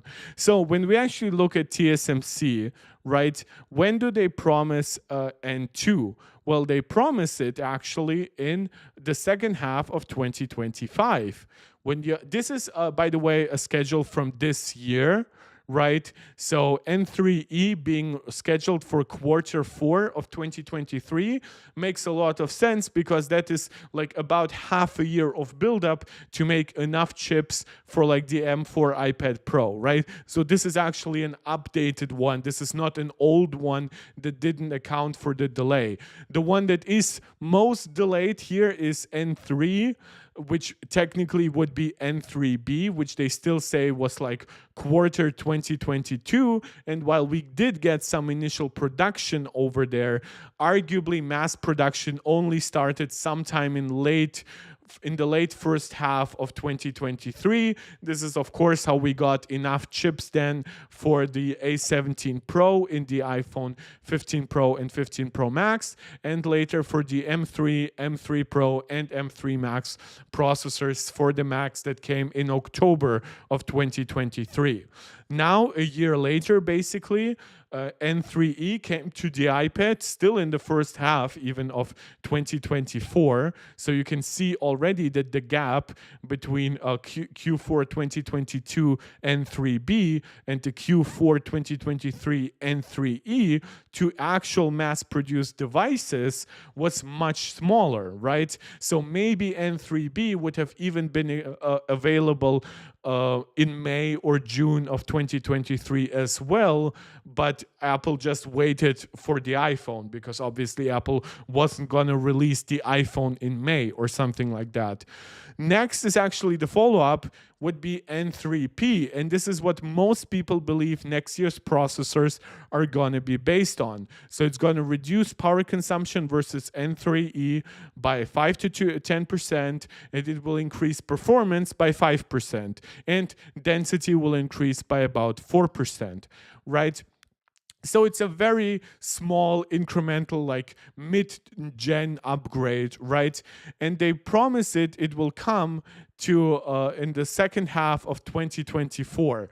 Now, of course, if you ask yourself, second half of 2024, what are we getting actually any products of N3P? No, if you consider the same like 6, 9, or even 12 months basically that we saw some of the gaps here, it's you're very likely to assume that we might get some N3P products at the earliest sometime next year, maybe even like summer, like Q2 or something like that. Maybe it wouldn't even be Apple. Maybe like Nvidia gets themselves some early N3P. It doesn't look like it. Nvidia seems to be sticking with N4 for Blackwell. Maybe AMD gets something, which also doesn't seem likely. They seem to have secured some N3E production for early next year. So maybe N3P will be technically ready sometime early or mid next year, but it's very likely that actual production devices will start coming out only in the second half of 2025. So a new iPhone potentially built on it, an A19 chip, maybe an M5 chip, like Major, what you asked me. However, when you actually look at N2 versus N3E, right? Which of course you can see that proper generational uplift of 25% energy savings, 10 to 15% performance uplifts. You can see that it's targeting second half of 2025. Now, what's interesting about second half of 2025 is, of course, it still leaves us some room to be surprised, I would say, right? So Apple, it could be like that, oh, mass production starts out super duper early in second half, maybe like in June or like July technically, right? And then Apple delays the Pro iPhone models by a month or so, which they have done in the past. Don't tell me that I'm just making shit up. When you look at the iPhone 12, they actually had a very staggered release from one model to the other. And if you think about it, for an October release, right, that would leave us some time in July, then sometime in August, and sometime in September to create enough chips for an iPhone that would start going on sale mid to maybe even late October. If we actually look at iPhone 12 launch wiki, I guess.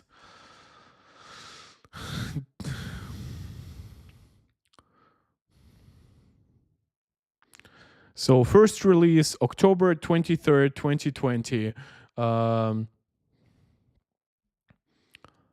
Yeah, so that the iPhone 12 is actually a good example that got on sale with the iPhone in October, right?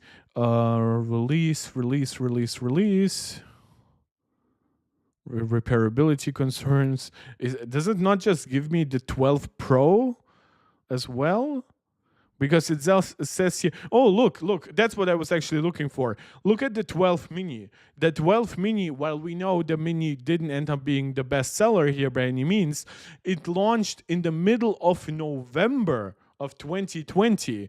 So Apple definitely knows when they need to delay their products to potentially give it something new and something exciting, which I believe they believed for the iPhone 12 series was mostly 5G capabilities, right? Now, could they do the same for N2 on the A19 chip? To be honest, I am not sure. What gets really, really interesting is actually your question, Major Demo, and I apologize for answering it in this super duper long way, is what is happening if M5 gets introduced, let's say exactly a year after the October event coming this year. Maybe it's going to be almost another Halloween event around the 30th.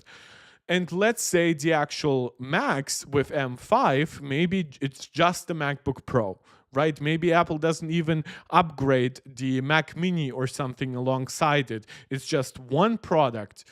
What if that product comes out late November or even early December, and now it has like 4 months at least of production of N2 behind it, right? Could at that point it be so good, right? Like the production, that it could supply at least one Mac, right? Like the 14 and 16-inch MacBook Pros?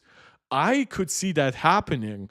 I could definitely see that happening. And maybe the year after, Apple just upgrades it at the very end of 2026 with an N2P chip, which is barely any faster or more efficient, but now they give it an OLED screen.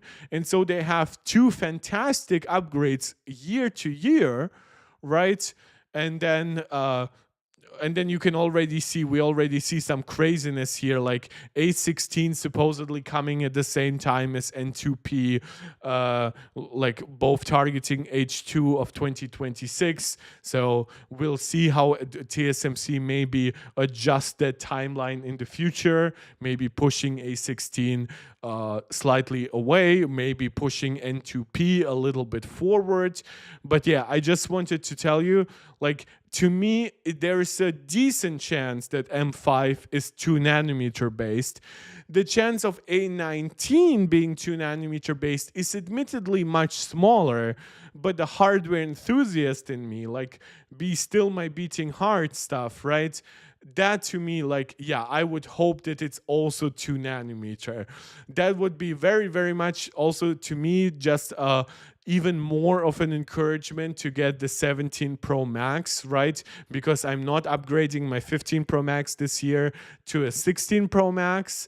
So getting a device with actually better cameras from a hardware perspective, getting a 2 nanometer chip, 12 gigs of memory, potentially like vapor chamber heat sinks, stuff like that, that would make it just a much more worthwhile upgrade for me. And that's why I would love, if that was the case, that N2 actually could make its way into like a late 2025 product. Could I see Apple not being willing to delay their iPhone by as much in order to actually make A19 2 nanometer based? Definitely. And with M5, I could even see Apple pushing M5 into early 2026, right? Maybe into like a spring release in March or something like that. At that point, I would be very, very much a believer that it would be 2 nanometer based, because what is really the point of giving it an N3P chip that is barely better than N3E if you have to wait like 18 months after the introduction of M4 Max that are already N3E? There is, of course, one possibility still that might elude us, and some people had speculated, but it seems very unlikely, that A18 and A18 Pro might actually be N3P based, but Apple explicitly said that they're second generation 3 nanometer chips, which we know Apple talks about that when they say N3E. When we actually think about it, if this year's Macs like are introduced at the very end of October and then might go on sale sometime through November, maybe even early December, Could M4 Pro and M4 Max maybe be on N3P already, right? I assume the regular M4 would still be N3E, but maybe Apple has like a very special deal with TSMC to say, look, you're a little faster with N3P than we thought. How about you give us like a 5% more efficient chip? And we're gonna use it on M4 Pro, M4 Max, gonna use it to maybe clock the chips up to 4.6 gigahertz on the performance cores. I'm going to use it to keep the overall package still very energy efficient, despite like having a lot of cores in there, of course, especially on like the M4 Max. Could be happening again. Major demo. I cannot promise you any of that, but this is what I would kind of hope, right? And that would be kind of the best case. Yeah, but of course there are still some internal changes between like, of course, 2 nanometer is where they switched from FinFET to GAAFET.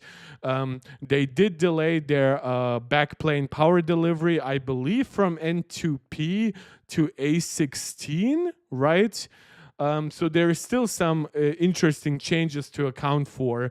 So this is why if you look at it, N2P versus N2, it's also like a very, very small uplift. While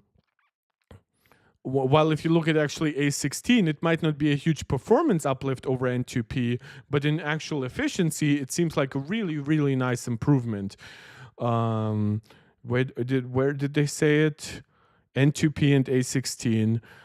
In the following year, TSMC will again offer 2 nodes that are set to target generally similar smartphone and high-performance computing applications, N2P, which would be performance-enhanced 2 nanometer class, and A16, which would be 1.6 nanometer class with backside power delivery. So if they actually manage to produce them about simultaneously, but maybe A16 is like very, very much supply constrained, right? Because it's just using the newer backplane power delivery stuff, maybe that would result in Apple being the only customer for A16, while the rest at around the same time gets N2P, right? So that would be one way for Apple to, in the future, basically stay a node ahead if TSMC keeps making like almost like competing nodes in between each other. Yeah, but that's kind of how I see it. So I hope that answers some of your questions, Major Demo. And yeah, we are close to wrapping it up right now. Anybody who is still watching, let me know. Do you have any big questions, any debates you would like to clear up with me? I know that we will, of course, be keeping talking this week as more reviews come out. iPhone 16, 16 Pro, Apple Watch 10. I don't even know if it gets reviews this week, but we'll definitely react to it once it comes out. AirPods 4. So there will be a lot of opportunity for us to keep talking. But of course, if you have any questions right now, I know it's Sunday. This is where most of you are likely to actually have some time to chat with me. I'm very, very much open to having some kind of extra conversation, answering your questions, debating you a little bit, and giving you maybe false hope about the future roadmaps of Apple technology. Yeah, so that's kind of how I see it. Like, well, that's kind of how I hope we'll get the TSMC roadmap. Of course, I'm still very much inclined to believe that it's very, very likely that next year we are getting N3P devices, and then the year after we are getting N2 devices. That is a very, very safe bet, but there's still a possibility that we might get something more ambitious. But as you see, by the way, once we go a lot further, right, those big generational leaps, they fall to the wayside, right? N2 versus N3E is 15% more dense. A16 versus N2P is 1.07 times more dense. So definitely don't expect the same kind of like mind-bending changes that we had in the past. major demo is A16 really used 4 nanometer. 4 nanometer is rebranded 5 nanometer. There is N4 and there is N4P, and very likely A16 uses N4, and N4 is very much similar to N5P. N4P is a little bit better than N4 or N5P, but also not by that much. This is why, yes, rebranded 5 nanometer, 4 nanometer is not a new node. 4 nanometer is a slightly enhanced 5 nanometer node, the same way that 6 nanometer is a slightly enhanced 7 nanometer node. It's actually very similar, where we had N7 to N7P or N7 Plus, maybe I believe it was even called back then, and then 6 nanometer was basically N7 Plus or N7P for like a mass audience. It was a little cheaper still, a little more efficient. Like, for example, the PlayStation jumped from its original 7 nanometer, so N7 design, to 6 nanometer because that was a little denser, a little more efficient, and at that point also more cost efficient. Sam Hines showing the M4 GPU algorithm was not designed by Blender. We've already kind of cleared that up. Apple has been gradually developing their GPUs to be more powerful. In addition, Apple engineers are changing Blender so it has more performance on Apple Silicon. Yes, but you can also guess that just the inclusion of ray tracing and better ray tracing, you can argue that it benefits Blender maybe more than any other application on macOS. Right, because unfortunately macOS doesn't like have a lot of like high intensity ray traced games, so Blender is kind of where we draw the line almost. Major demo: how is rebranded, and Qualcomm has been using 4 nanometers Snapdragon 8 Gen 1 until Snapdragon 8 Gen 3. Well, Snapdragon 8 Gen 3 is definitely on N4P. I don't even know. Oh yeah, Snapdragon 8 Plus Gen 1. Don't forget that Snapdragon 8 Plus Gen 1 came out half a year after Snapdragon 8 Gen 1. What was the node? Was it actually still N4? Snapdragon 8 Plus Gen 1 node. Yeah, so it's N4. Yeah, so I assume that one is basically N5P rebranded. Then Snapdragon 8 Gen 2, given that it came out just half a year later, right? It's still the same node, and you can basically also see that people describe it as just an optical shrink from TSMC 5 nanometer. And then Snapdragon 8 Gen 3, which again, it sounds like there is just this big like, oh, Snapdragon 8 Plus Gen 1, Gen 2, Gen 3. But from the 8 Plus Gen 1 to the Gen 3, there's only like 1.5 years. So you jump from very early N4 to, at this point, pretty late N4P, right? So it's nothing crazy. There is rebranding, but I wouldn't say it's dishonest rebranding. If I actually go to TSMC 4 nanometer roadmap, which at this point is of course pretty much complete and outdated. Thank you, by the way, for Nantech for existing in the past, now not doing so anymore. Intel, of course, with their bullshit stuff. Where is it? This is not TSMC and 4P. Yeah, you can, by the way, you can really see that TSMC really expanded 5 nanometer with N4P. N4P is slightly, N4 is slightly already enhanced over N5, not over N5P. It's basically a rebrand of N5P. And then N4P is basically the slight improvement over N4. So this is how we got it like Q3 of 2021. Do you think the first gen of 2 nanometer will be disappointing like N3P? You mean like N3B, right? Like the first generation of 3 nanometer was on the A17 chip. because I know a lot of people tend to say it was disappointing. I don't really fully agree. I just think that people should get over themselves. That, as I said, the era of big returns from a no jump are gone. Like, we will probably never see a no. Like, don't forget, this is versus N3E, right? It's a 1.15x increase in density, right? And this isn't just a node reduction, right, where we get smaller transistors, but we also get the entire jump to GAFET, right, gates all around transistors. So if you ask me, I really, really couldn't tell you. Now versus N3P, I would say N2 is very likely to be a small uplift. When you actually look at performance, right, that leaves us with 5 or 10% more performance over N3P, because the comparison that we see here is over N3E.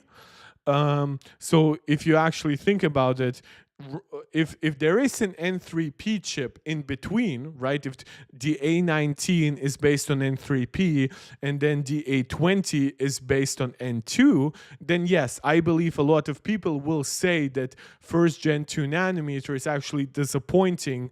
But if we skip N3P, then I think people will be incredibly pleased with 2 nanometer. So you see how the actual perception of what it will be objectively the same reality will vary on how quickly something comes, on how well it is executed, like from year to year. Because sometimes, like when you look at, for example, DM4 chip, DM4 chip gives you a lot more uplift from N3B to N3P than you might expect just from the Note. And that is because Apple has an actually new architecture inside and also gives the SoC more bandwidth by finally going from 6400 mega transfers per second RAM to like 7500. And the same thing could happen with N2. Like N2 might keep the same memory, and then it would look a little disappointing, or it might get a new generation of memory, and then it might look less disappointing. You saw the leaks for Snapdragon 8 Gen 4. It's mind-blowing. And also don't forget how big of a jump was from 8 Gen to 8 Gen 3. Yeah, but 8 Gen 3 consumes a lot of power to actually achieve its maximum results. I'm not currently very inclined to believe that actual production devices will deliver like over 10K in multi-core in Geekbench 6. I could see it being faster in multi-core results, around 9,000 versus Apple's current 8500 on the A18 Pro.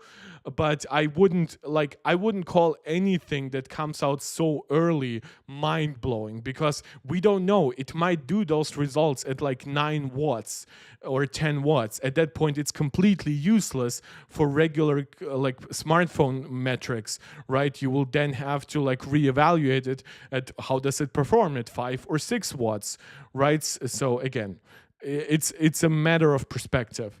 Sam Hein, in what way was 8 Gen 3 a big jump?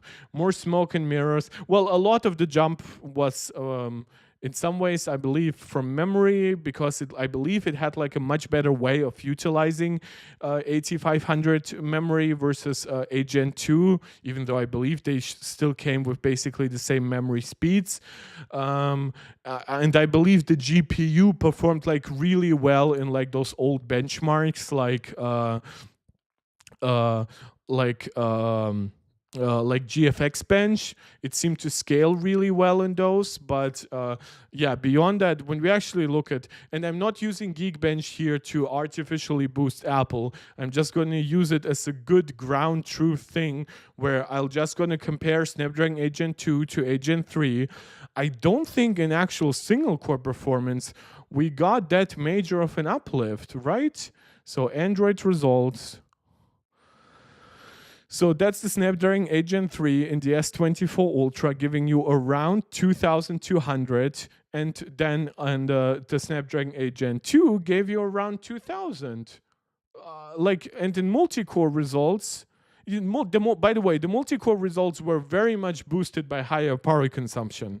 Like you can see that with devices like like the Galaxy S24 Ultra, legitimately struggling to actually like sustain those multi-core results in anything but like a first-run benchmark.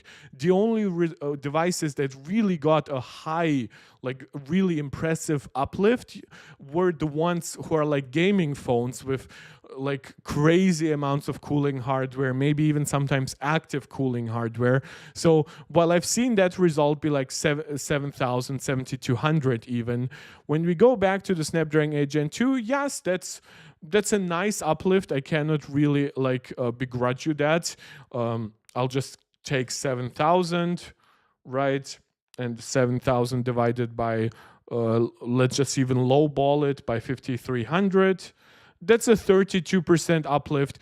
That's a good uplift, don't get me wrong, but I just wouldn't call it a crazy uplift considering, well, they were behind Apple anyway, right? When we actually look at Geekbench 6 here, benchmark, iOS benchmark chart,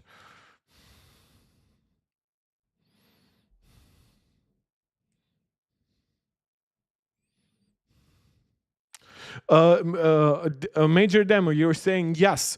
The problem is you're completely ignoring the baseline. Orion over previous older chips will be a good uplift. Nobody is denying that, especially as they also are finally hitting some Note parity with Apple, right? But it's all relative. You realize that, right? The reason why their single core improvement on Orion looks so good is because their current single core results are actually pretty crap, right?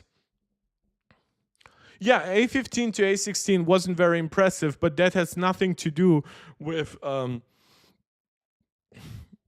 like here, A16 still beats the Snapdragon 8 Gen 3, and those are on the same node, basically. This is, this is actually an inferior node.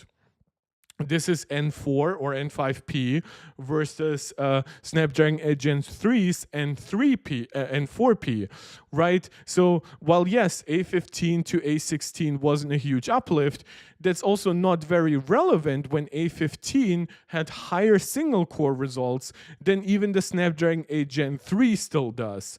Now, when we look at multi-core results, yes, it's very easy to say that, oh, look at the impressive uplift of Snapdragon 8 Gen 3 versus 8 Gen 2, but that's also only the case because the A16 was matching the Snapdragon 8 Gen 3 well over a year before the Snapdragon 8 Gen 3 came out, and it does so with fewer cores and dramatically lower power consumption despite being on a slightly inferior node.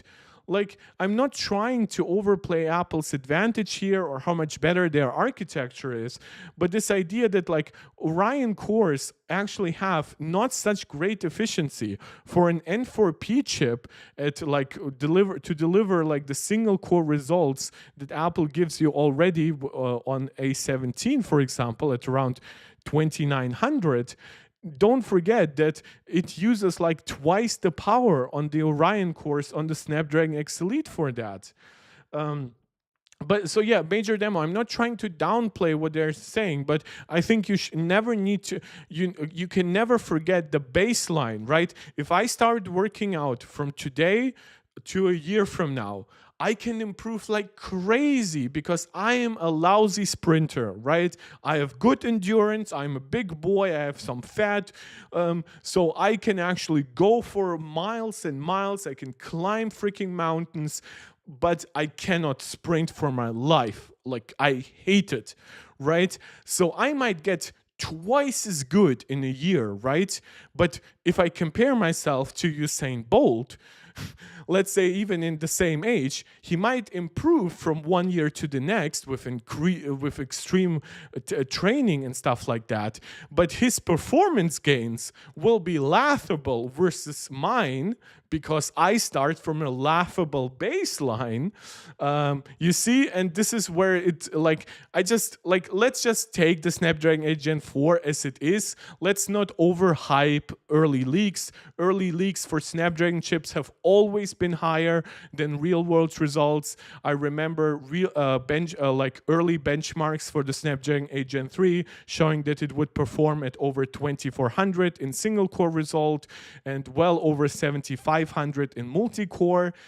That really didn't happen for anything but like the best cool devices. So let's just cool down a little and let's see where real world results take us. Major demo, again, you're ignoring everything here. Like Apple living on their older success, and that's why they're still leaning on single core and they're gonna lose in multi-core. Again, what's your proof? Why not wait until the Snapdragon 8 Gen 4 is actually out a few months from now, then downplay what Apple has already? That's just so weird. Snapdragon 8 Gen 4 gonna have 3100 to 3200 in single core. We had one leak with that. Every prior leak showed around 2800 to 2900. Sam Hines saying, sure, the phone is going to faster than their laptops. This is my question, though. It's like Major Demo. You're saying you're an Apple fanboy, but was underwhelmed by the last chips, the A16 and the A17 Pro. Well, might I interest you in the A18 that is 15 to 20% faster than the A17 Pro and that delivers like 50% more performance than this in single core. But well, guys, we're about 2 hours into the stream. I highly want to encourage you. Please like the video, share it out, comment, subscribe to the channel. And if you feel like giving me a small reward for streaming with you for this long, for interacting with you this much, please consider leaving a super chat or a super sticker. Every donation gets reinvested right back into the channel. So while I do some research, please consider supporting this channel directly. You can also do so via by becoming a channel member right here on YouTube or by becoming a supporter over on Patreon. So Snapdragon 8 Gen 3, Gen 4, I apologize.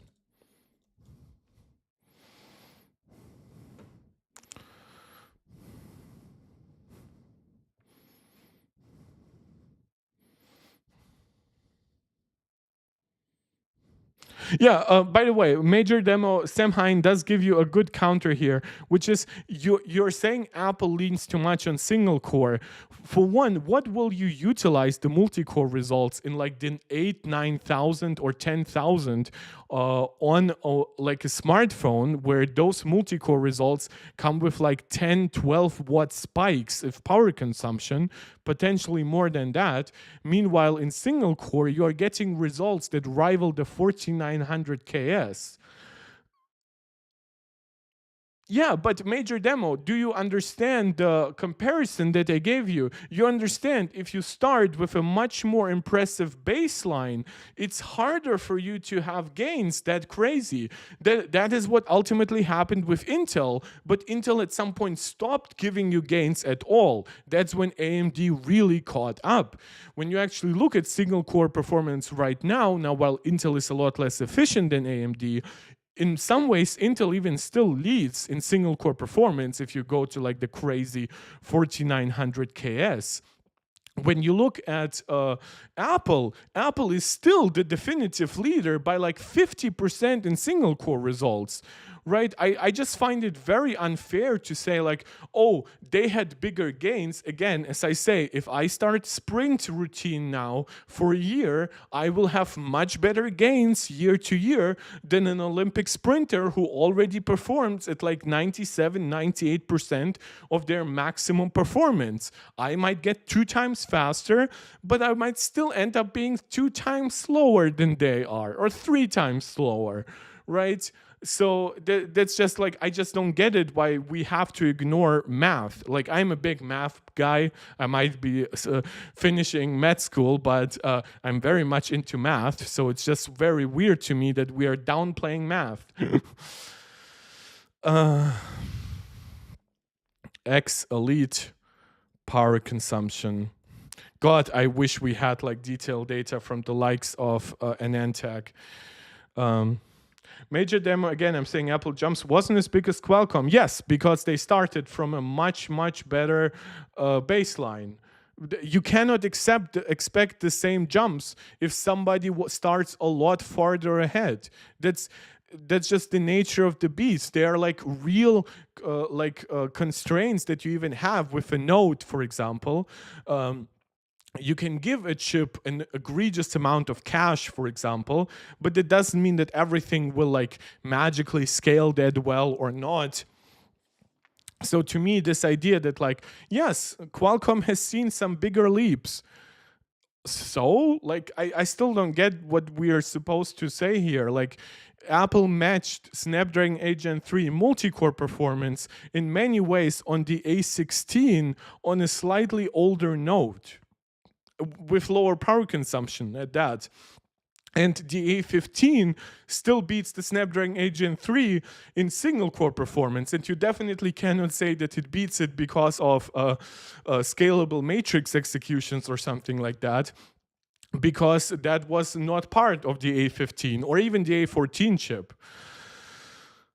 Look, the Snapdragon 8 Elite can get consume up to 100 watts. Like, look, that's package power. Like, okay, is there something like X Elite is faster than MacBook Air M2? Congratulations for that.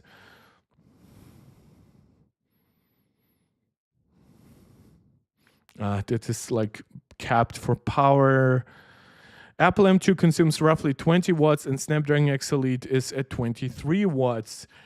Yeah, that is not really a valuable comparison because the X Elite can spread itself out over a lot more cores. My God. Power consumption. Does anybody have here good single core power consumption numbers for the X Elite? Single core performance per watt. In Cinebench, scores around 108 and consumes 14.4 watts of power. MacBook Air scores 142 and consumes 9.98 watts of power. If this is true, like the node jump alone might help them to go to match performance or to match efficiency, like to match lower power consumption. It will definitely not give you both. Do you realize that? And N3B isn't even that impressive, so maybe the jump to N3 would allow them to actually have this. But like the Snapdragon X Elite, like when a lot of people were even saying like, oh, it will give you like 3200 now in Geekbench, you can actually look like how Cinebench, a notoriously not very Apple optimized thing, is immensely faster on Apple at a lower power consumption.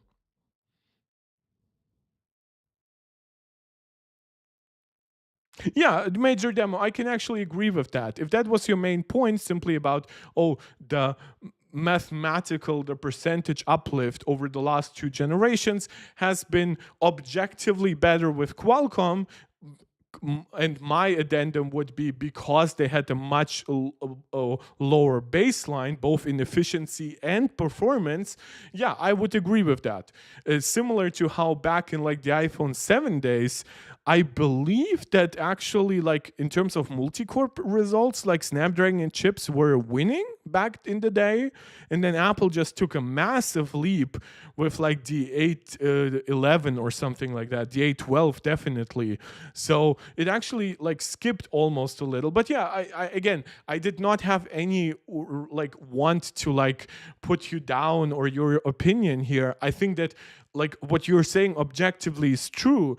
It's just the point is when you use one thing to downplay the other, now I'll have to play devil's or Apple's advocate and just explain to you that those two things aren't actually really comparable.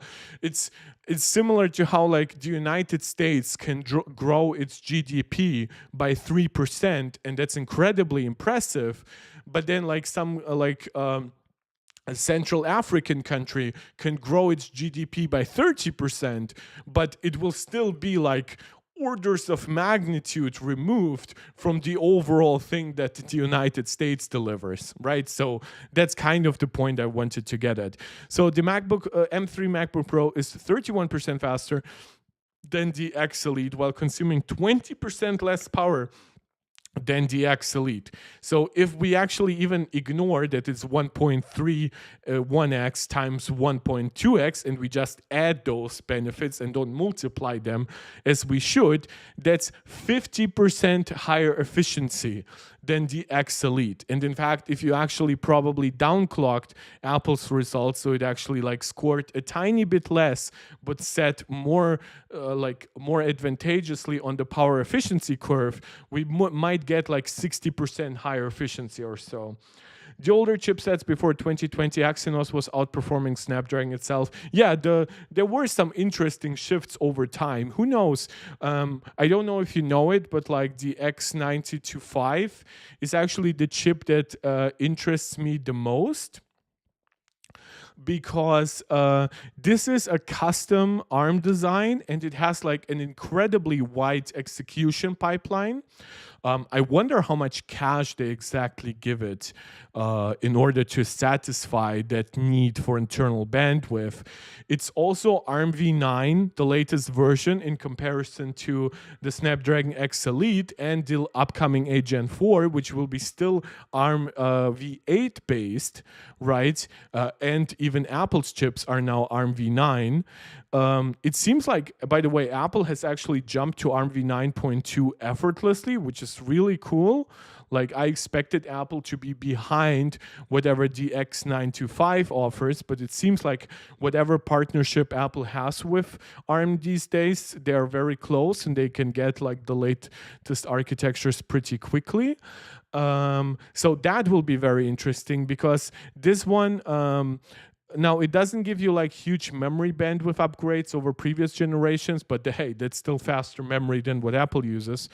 So they do have cache that's 4 megabytes of L2, so that's twice as much.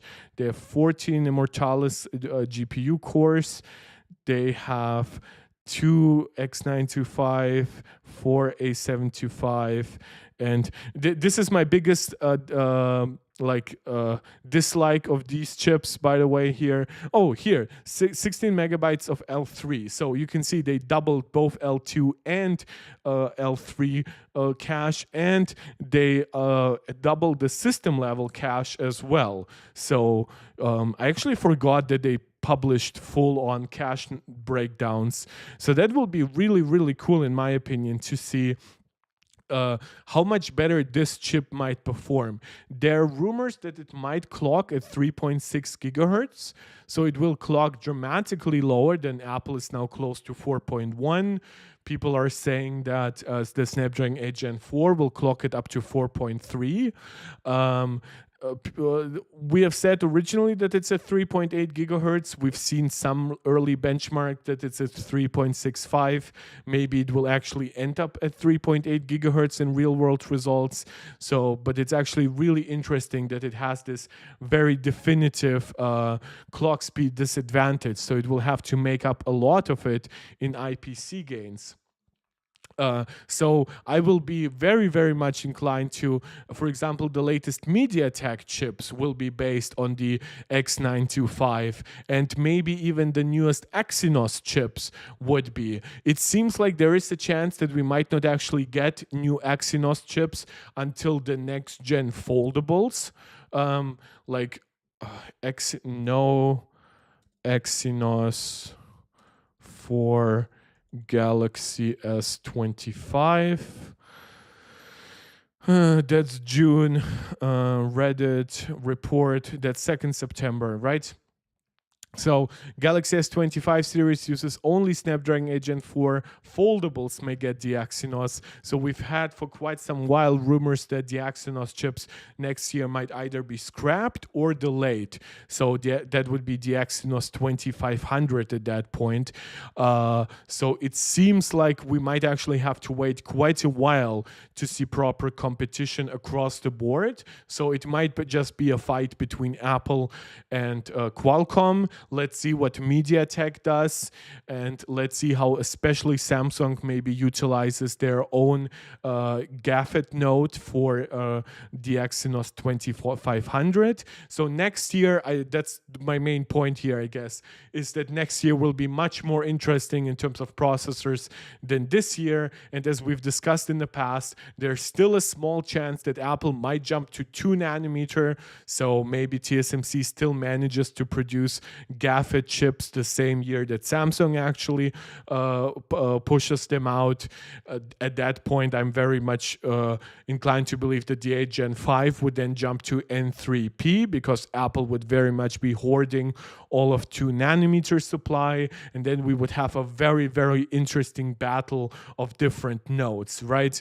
Like the 8 Gen 5 being built on like the last FinFET node by TSMC, Samsung pushing out their first big GAFET chip after, like, we technically do have one from them in like their latest Galaxy watches, but I really wouldn't count that too much.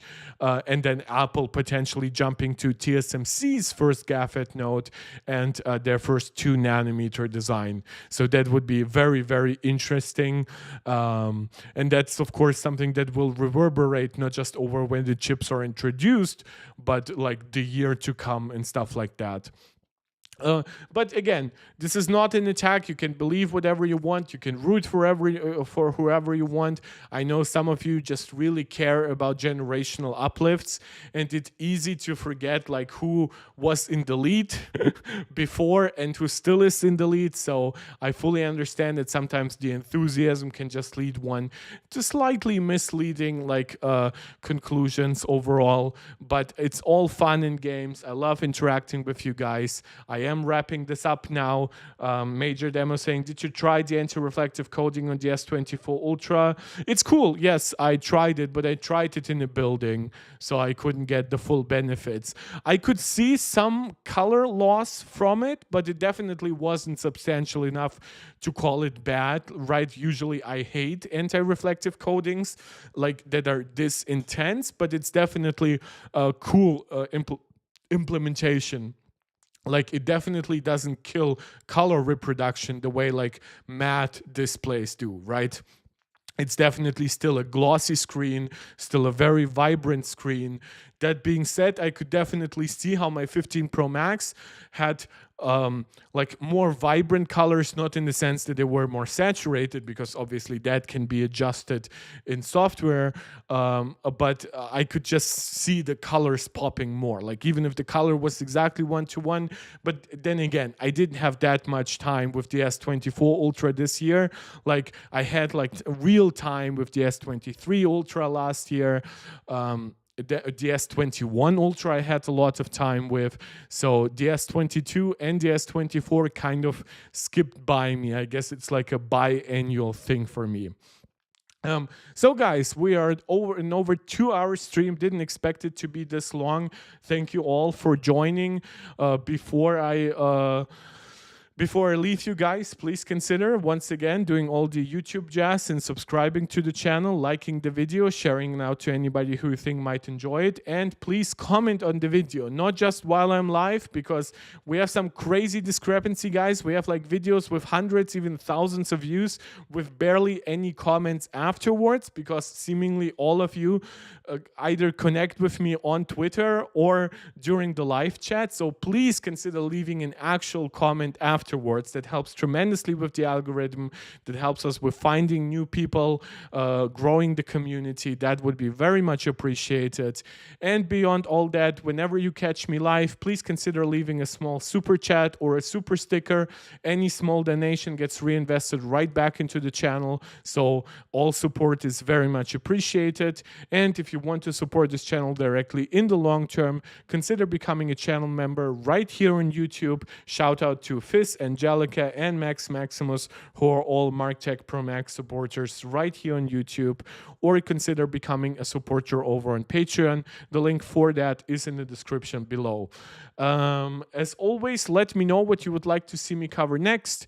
feel free to follow me on Twitter, because obviously this is where a lot of you choose to interact with me there. I know Twitter is a cesspool and has a lot of bad stuff, so I try to keep my community as clean and as nice as possible there. And if you want to join, that's all very much appreciated. And the last question I am going to answer, major demo, my thoughts on 16 Pro not getting brightness boost.